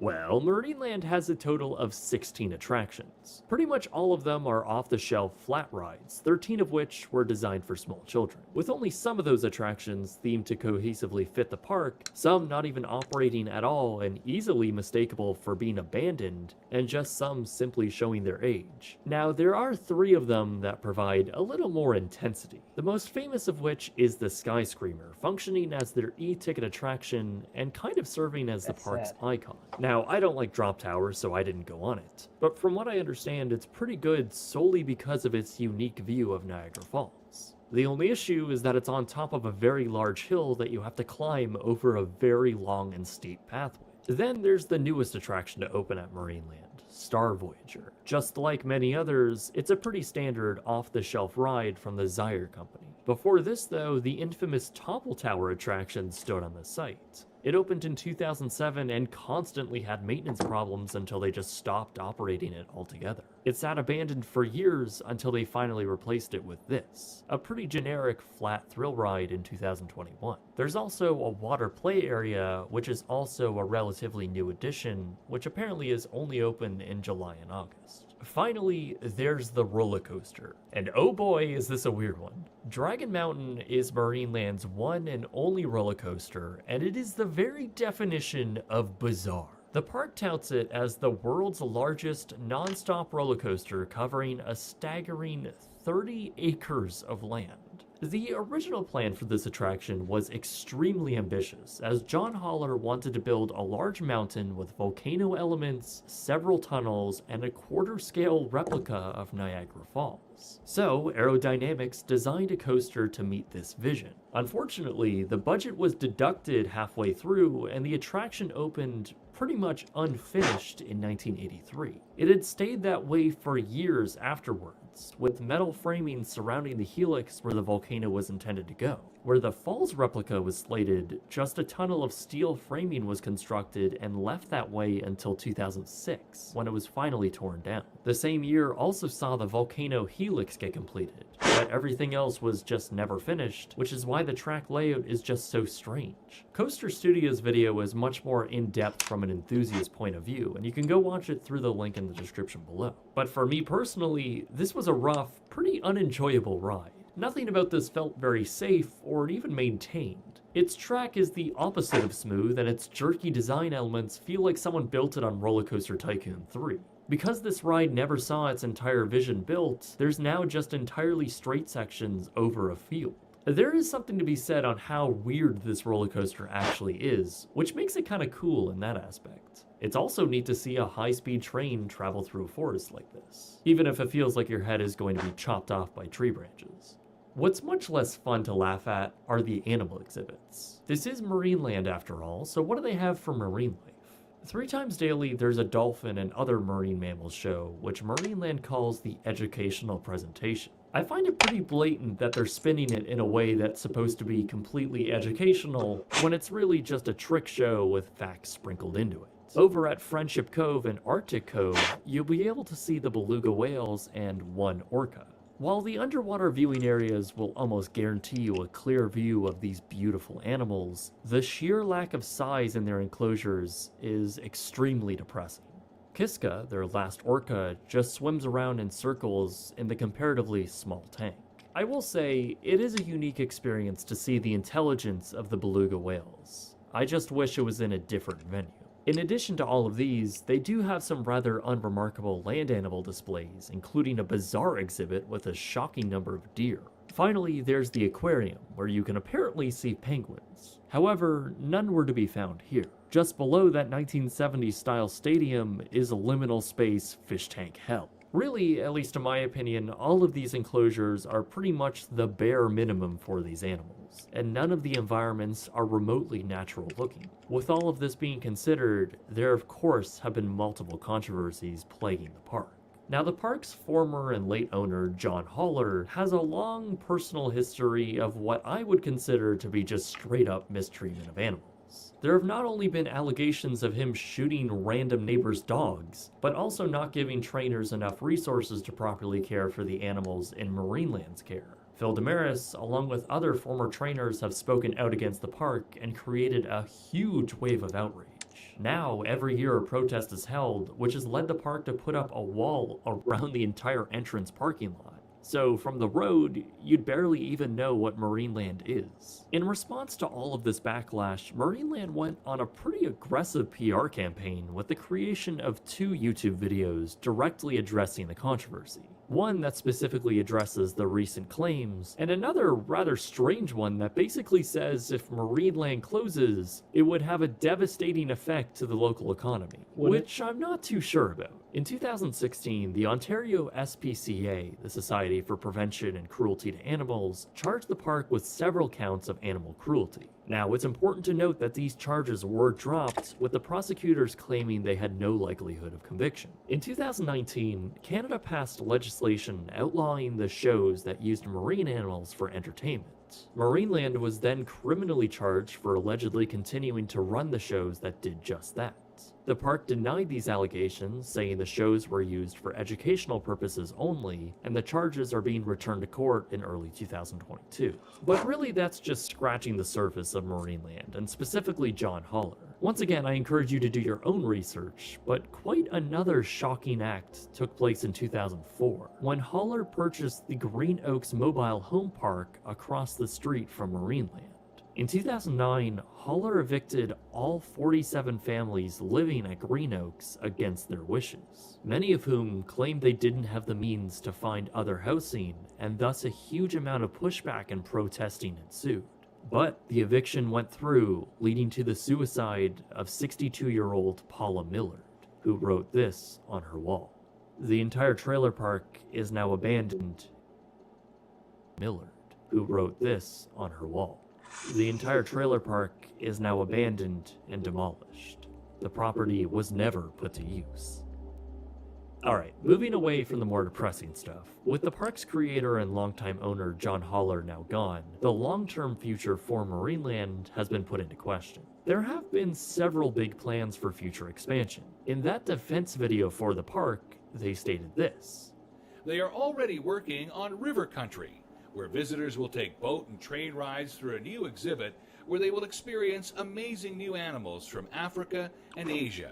From the looks of it, this boat ride seemed to have been partially constructed, with the waterway path clearly visible in satellite images. This has yet to open. On the back of my 2018 flyer, they advertised a new exhibit called Aviary Safari. From up above, you can actually see the developed area with ponds and planted trees, along with a small gazebo. This is actually where the path from Arctic Cove was leading to. While this was advertised and obviously somewhat built, it too never opened. There is a lot of undeveloped land with many opportunities, all of which, however, needs lots of investments, and judging by the amount of patrons here, I'm not sure they have the resources to do so. The official owner, as far as we know, is the Holler Family Amusements Company, and despite rumors of selling off their land and even being acquired by another theme park company like Six Flags, nothing has yet materialized. In my opinion, Marineland kinda sucks. It's hard to navigate, exhausting to walk through, and provides little payoff. As a theme park institution, it fails on almost every front except for the nice people working there.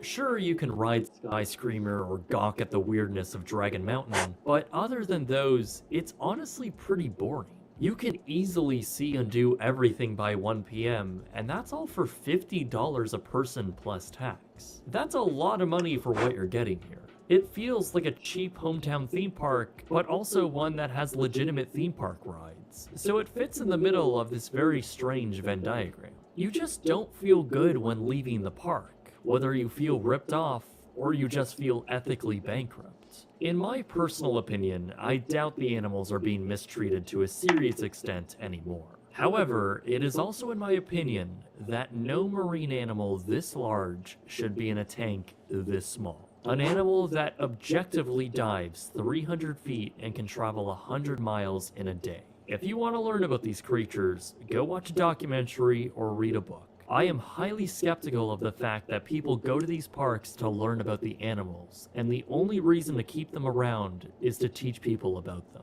I stood at the tanks for quite a while and observed how people reacted. Most would just come in, take iPhone photos, and walk away. the vast majority were not learning anything, at least to the extent that Marineland says they are. If we're being serious here, I'm not sure who can really make a sound argument that John Haller in the 1960s created this park for marine education and preservation. This has always been about using these animals for spectacle and getting tourists to spend money here. It has always been about using them as props. It's honestly pretty condescending that Marineland would come out swinging with a video claiming that protesters want to eliminate jobs and that they want to destroy a sound institution of education. So the next time a radical animal liberation activist hands you a pamphlet, ask them, why are you so determined to kill jobs in Niagara Falls? It's more than fair to feel bad about animals being held in captivity in this way. So I have no problem believing that there has been serious neglect and unethical treatment to animals here in the past. But it is all alleged, and it's important to keep in mind that nothing has resulted in actual charges. I am in no way a lifelong and devoted animal activist. I'm just a regular person with a conscience. I get the feeling there is new management and responsible minds at the helm these days. But it's a dirty and dark legacy that feels like it has tainted any future Marineland has, and the controversy will likely follow them unless they reformat in a big way. Really, I don't see why anyone would come to this park in the future. If you want to see animals in a more appropriate environment, visit the Toronto Zoo, or better yet, appreciate them from the comfort of your own home. If you're looking for thrills, go to Canada's Wonderland or Six Flags Darien Lake. All of which are cheaper to get into than Marineland. So with all of this considered, I think there is a long way to go for the park if they ever want to gain the trust of the public back. It seems like the only people who visit the park now are tourists that are unaware of the bad press. I think the best course of action for the park is just to eliminate the animal displays altogether. They will never be free of controversy until that's done. But maybe this park could be a little more in the style of Animal Kingdom if the park was given the proper investment and vision. But until then, for me at least, I think this might just be the worst theme park in North America. Thanks for watching, everyone.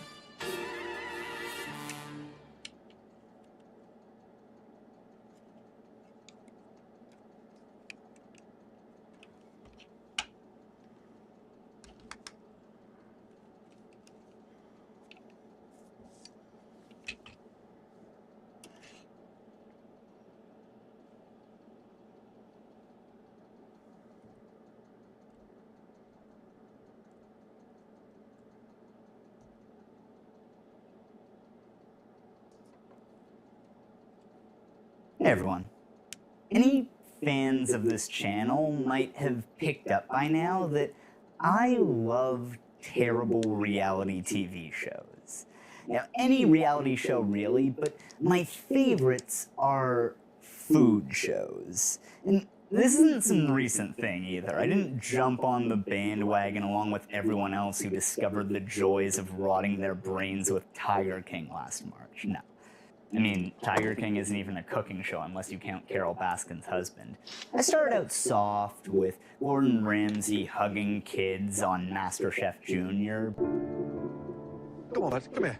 I know you get upset. Come on. Hey. But soon graduated to the harder stuff when a few years ago Netflix had a ton of incredibly specific and bizarre cooking contests on, and I went hard on that. I'm talking about shows like Barbecue Pitmasters. What this is a beef-based product. 1 spoon would make 2 gallons of soup. We're gonna put 2 spoons in here. We're gonna put some beef taste into it. This is just margarine. And then when that wasn't enough, I went on to Deep Fried Masters. I was born and bred in the corn dog lifestyle. I had the weight on my shoulders to come in here and win. This round, I really have to step it up a notch. We're getting ready to take this to the next level. I'm doing a deep fried fluffernutter. One thing that was honestly awesome about that show was that it was all about like the type of food you would buy at a county fair. And so one of the rules was that you had to be able to sell it for $10 or less and still turn a profit. So contestants couldn't just use a ton of super fancy ingredients to get an advantage. What we have here is a waffle pop with chicken skin. You can buy chicken skins in bulk for around 60 cents a pound. So what you've got here is a high interest, low cost item. I couldn't find the clip of this, but there's one episode where a guy makes like a deep fried beef Wellington or something, and the judges are just like, yeah, it tastes delicious, but the only part of a state fair this belongs in is the circus, because you're a goddamn clown if you think you can turn a profit selling this for $10 a piece. And then they just give the prize to some guy who threw like craft singles on a funnel cake. But today, we're gonna talk about the weirdest and just worst cooking show of them all. Cook Your Ass Off. The show only ran for one season, and it's pretty hard to track down now, but it's absolutely amazing. The premise is that it's a cooking contest to make people healthier, but they do everything in just the worst way they could. So first of all, each episode is centered around helping someone who's unhealthy, but the types of people who sign up for this show are ones who are already pretty health conscious. So the people they have on to help will just be like a retired firefighter with a family history of heart disease. Dean is a firefighter, but today he's here to put out a different type of fire. Many generations of Dean's family suffer from heart disease, and today he's here to put an end to that pattern. And it's like, for sure, these people would be a lot healthier if they improved their diets, but like, we're talking about a schlubby middle-aged guy whose doctor told him to cut down on fried foods. My blood pressure and cholesterol was elevated enough to warrant being put on medication. But the show needs drama, so to raise the stakes, they talk about them like this. He has a whole host of conditions. He is in a vicious cycle of poor health. And as much as I hate to say it, it's going to kill him. It's especially frustrating because very often it's not even that the people on the show don't know how to eat healthy food. It'll just be someone who doesn't have time to cook, so they eat a lot of takeout.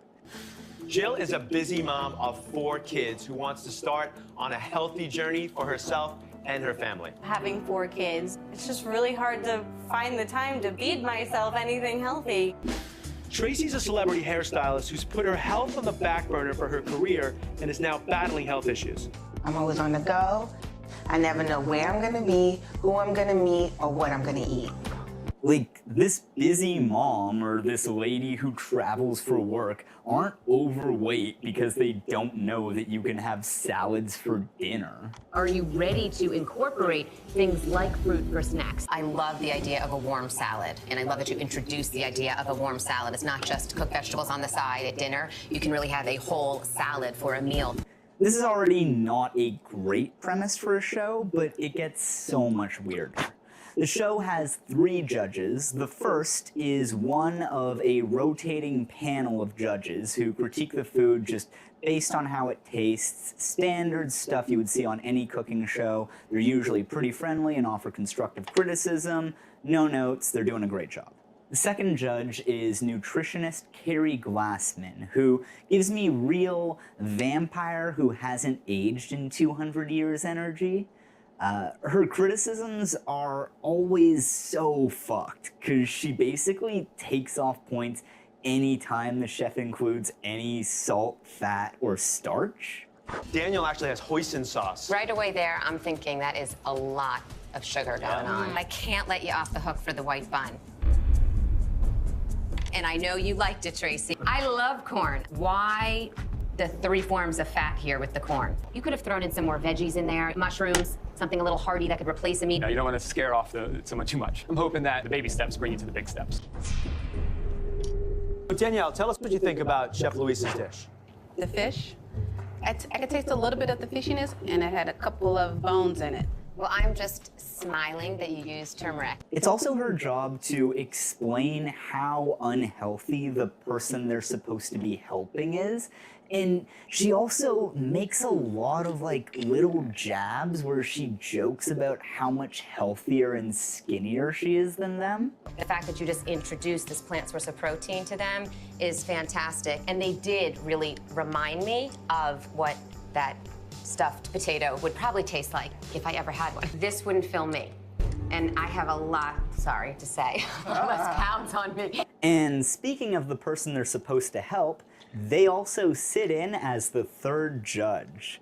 This is weird for like a couple of reasons. For one thing, they aren't TV personalities, and so whether they like the food or not, they usually just give very generic, polite feedback.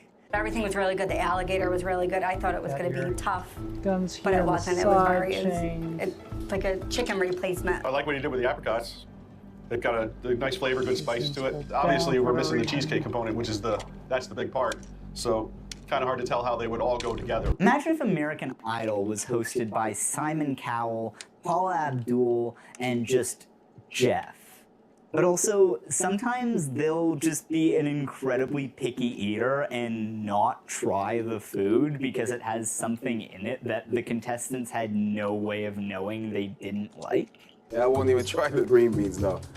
Not even with the mash on it?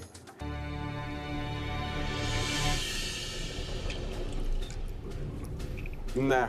He's the pickiest adult eater I've ever encountered. What do you think about Roxanne's dish? I'm just not really a fan of yogurt.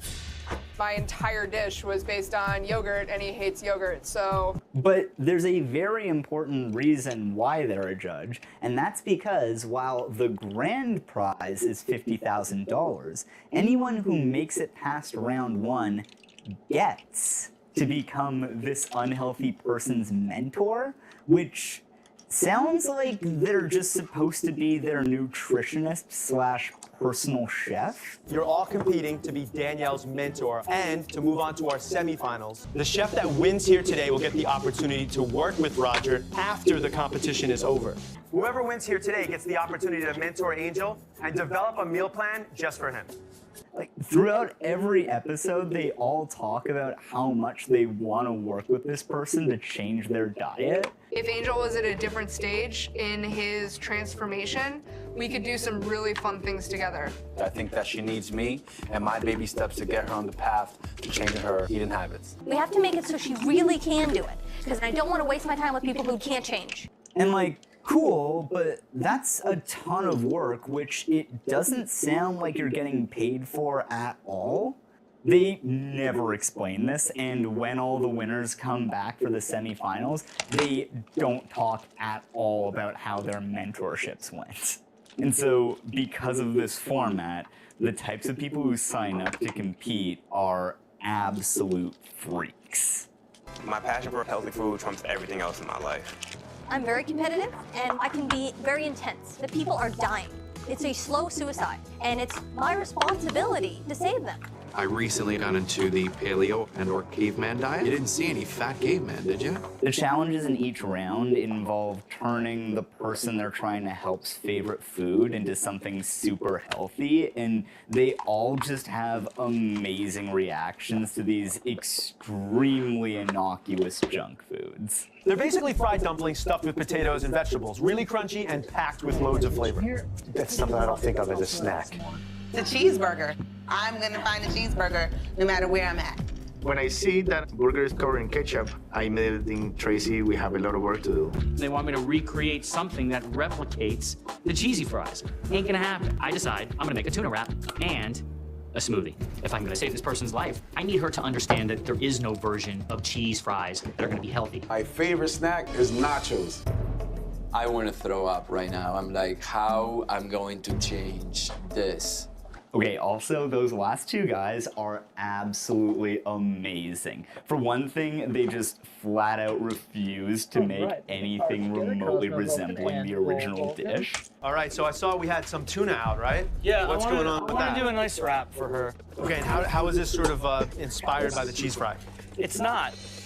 I'm thinking about making a compressed watermelon with a little ceviche, you know. Oh, we see truffle oil. I'm still not quite sure what this has to do with nachos. For me, white truffle oil, I mean, it's delightful. And they're also just such assholes the whole time. I'm looking at my dish and there's no way, you know, I cannot win this. Everything about my dish looks better than my competitors. I'm looking at Chris' plate and I'm thinking, You know, he's going again for Roger, and he might really enjoy that plate of, you know, kind of hospital food. Behind. Tick, tock. feel like I'm jobbing all day. So I talk to myself, hum a tune, just try and see if I can make any slight, subtle distraction. Behind. Cooking with Ian's kind of challenging. Now, all this is pretty wild, but the thing that really makes this show special is a little bit subtler: the time limit. The chefs are given 20 minutes in the first round and 30 in the next 2 rounds. And you know how in like most cooking shows, the time limits are probably fake or at least somewhat flexible? Cook Your Ass Off doesn't do that. In almost every episode, someone either has to cut corners to get their dish done in time, has to leave something out because they couldn't get it on the plate, or very often fully just doesn't finish. 5, 4, 3, 2, 1. Stop cooking. I didn't get half my components on. I gotta get my smoothie down and my compote on the plate, or else I'm screwed. 3, 2, 1. Hands up, stop cooking. 90 seconds to go. The burgers are just going in the pan. Get everything you can on the plate, chefs. 5, 4, 3, 2, 1. Stop cooking. No more, stop. I get one of these black bean burgers on the plate. Louisa is in her oven right now checking those muffins. I don't know. Need a little color on that. They're still raw. I'm out of time. It's just not working. I just can't believe that I didn't get the second dish ready in time. This happens so often that not finishing doesn't even really impact your score that much. You know, that little shot glass packed more flavor than the other 2 dishes combined. You know, her downfall is she may not know how to work in these time constraints. And the best part is that all the recipes are supposed to be available online. They mention a couple times how all the recipes are available on upwave.com, which used to be the website for the now defunct network Cook Your Ass Off originally aired on. Thank you to all of our chefs. Thank you for creating recipes that everyone can find and utilize on upwave.com. It's super easy. Yeah, sorry, behind. And you can find more recipes like that on upwave.com. This is the type of recipe that you can find on upwave.com that you can make at home. Less than 20 minutes, obviously. Given how fucked some of these dishes turned out, I've got 2 full cakes to plate, and I start trying to cut into that second cake, and it's not finished. It's not cooked. So I have to use the edges of my first pancake. I desperately want to see what the recipe looks like for things like 2 thin strips of what were supposed to be chocolate pancakes. What have you made to replace the candy bar? This is an almond flour pancake with raw chocolate, cherries, and coconut. And while obviously I haven't seen the time limits mentioned in any of the promotional material that I've looked Robo. at, they obviously knew that this was a big part of. And I've not actually really seen much of Sun Vulcan, like 1 or 2 episodes, I think. Robot did not show up at that time. There's a trick to the back. I think the only trick to the back is just to take the panels off outright, because that's getting in the way of the waist articulation.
see anything in the combination.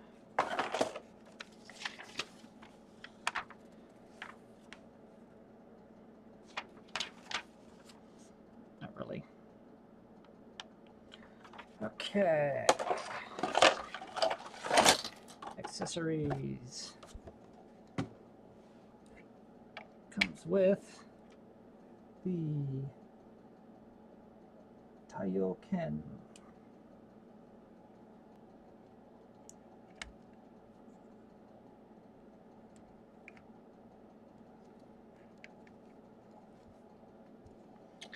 And the Evil Shield.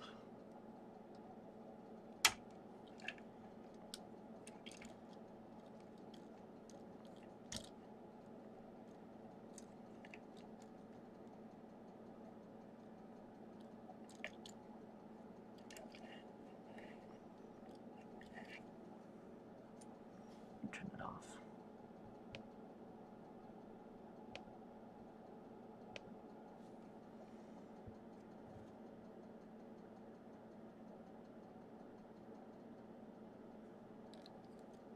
She can rotate by way of this piece.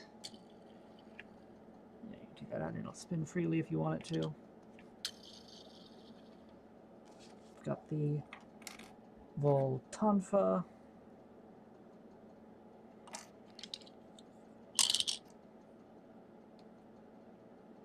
Doesn't sit in there very tightly.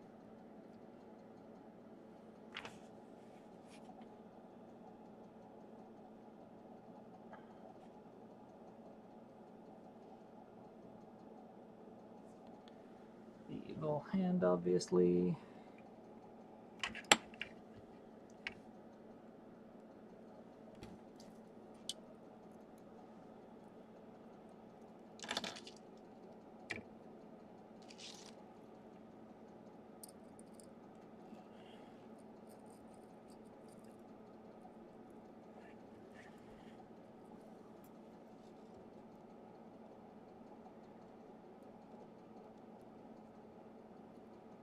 I think that's meant to be the same piece as those.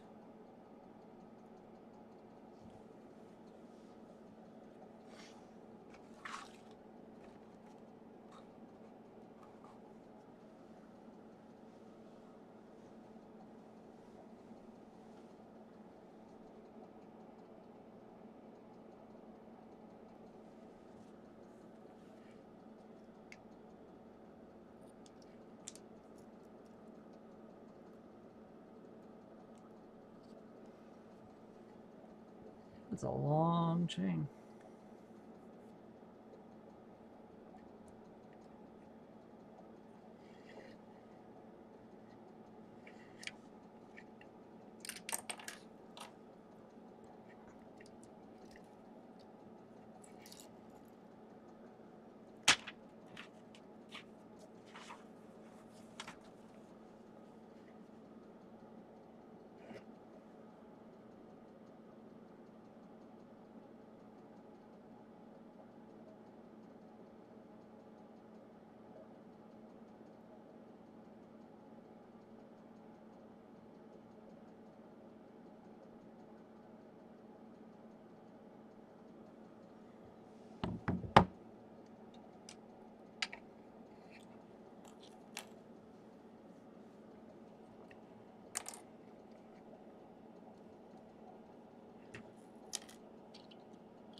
Not much room there for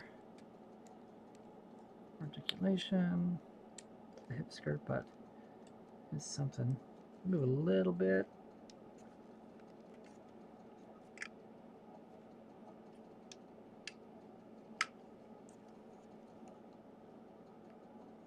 Get a whole double joint out of there.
Interesting pose here, just trying to take advantage of the shoulder joints.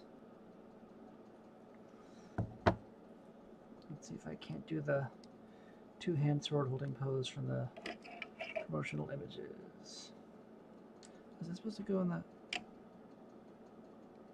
I see.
Alright, so that has been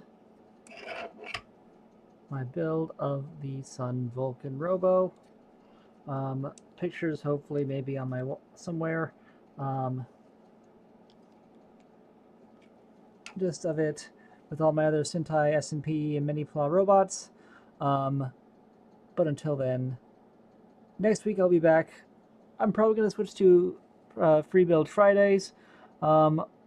What's next on the docket? Let me check here.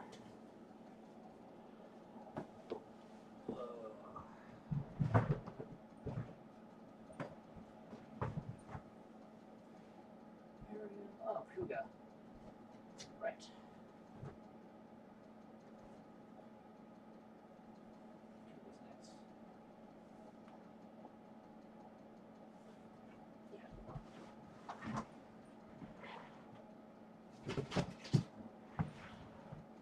Alright, so next time on probably Free Build Friday, I'll be building Kamen Rider Kuga Titan form. So look forward to that. Until then, it's been great to have you. Thank you all very much for coming out or watching this replay, more likely, whatever you're doing. I do apologize for the audio issues. Hope to get that sorted out, the bot issues, next week. And yeah, thank you for coming. Have a great day.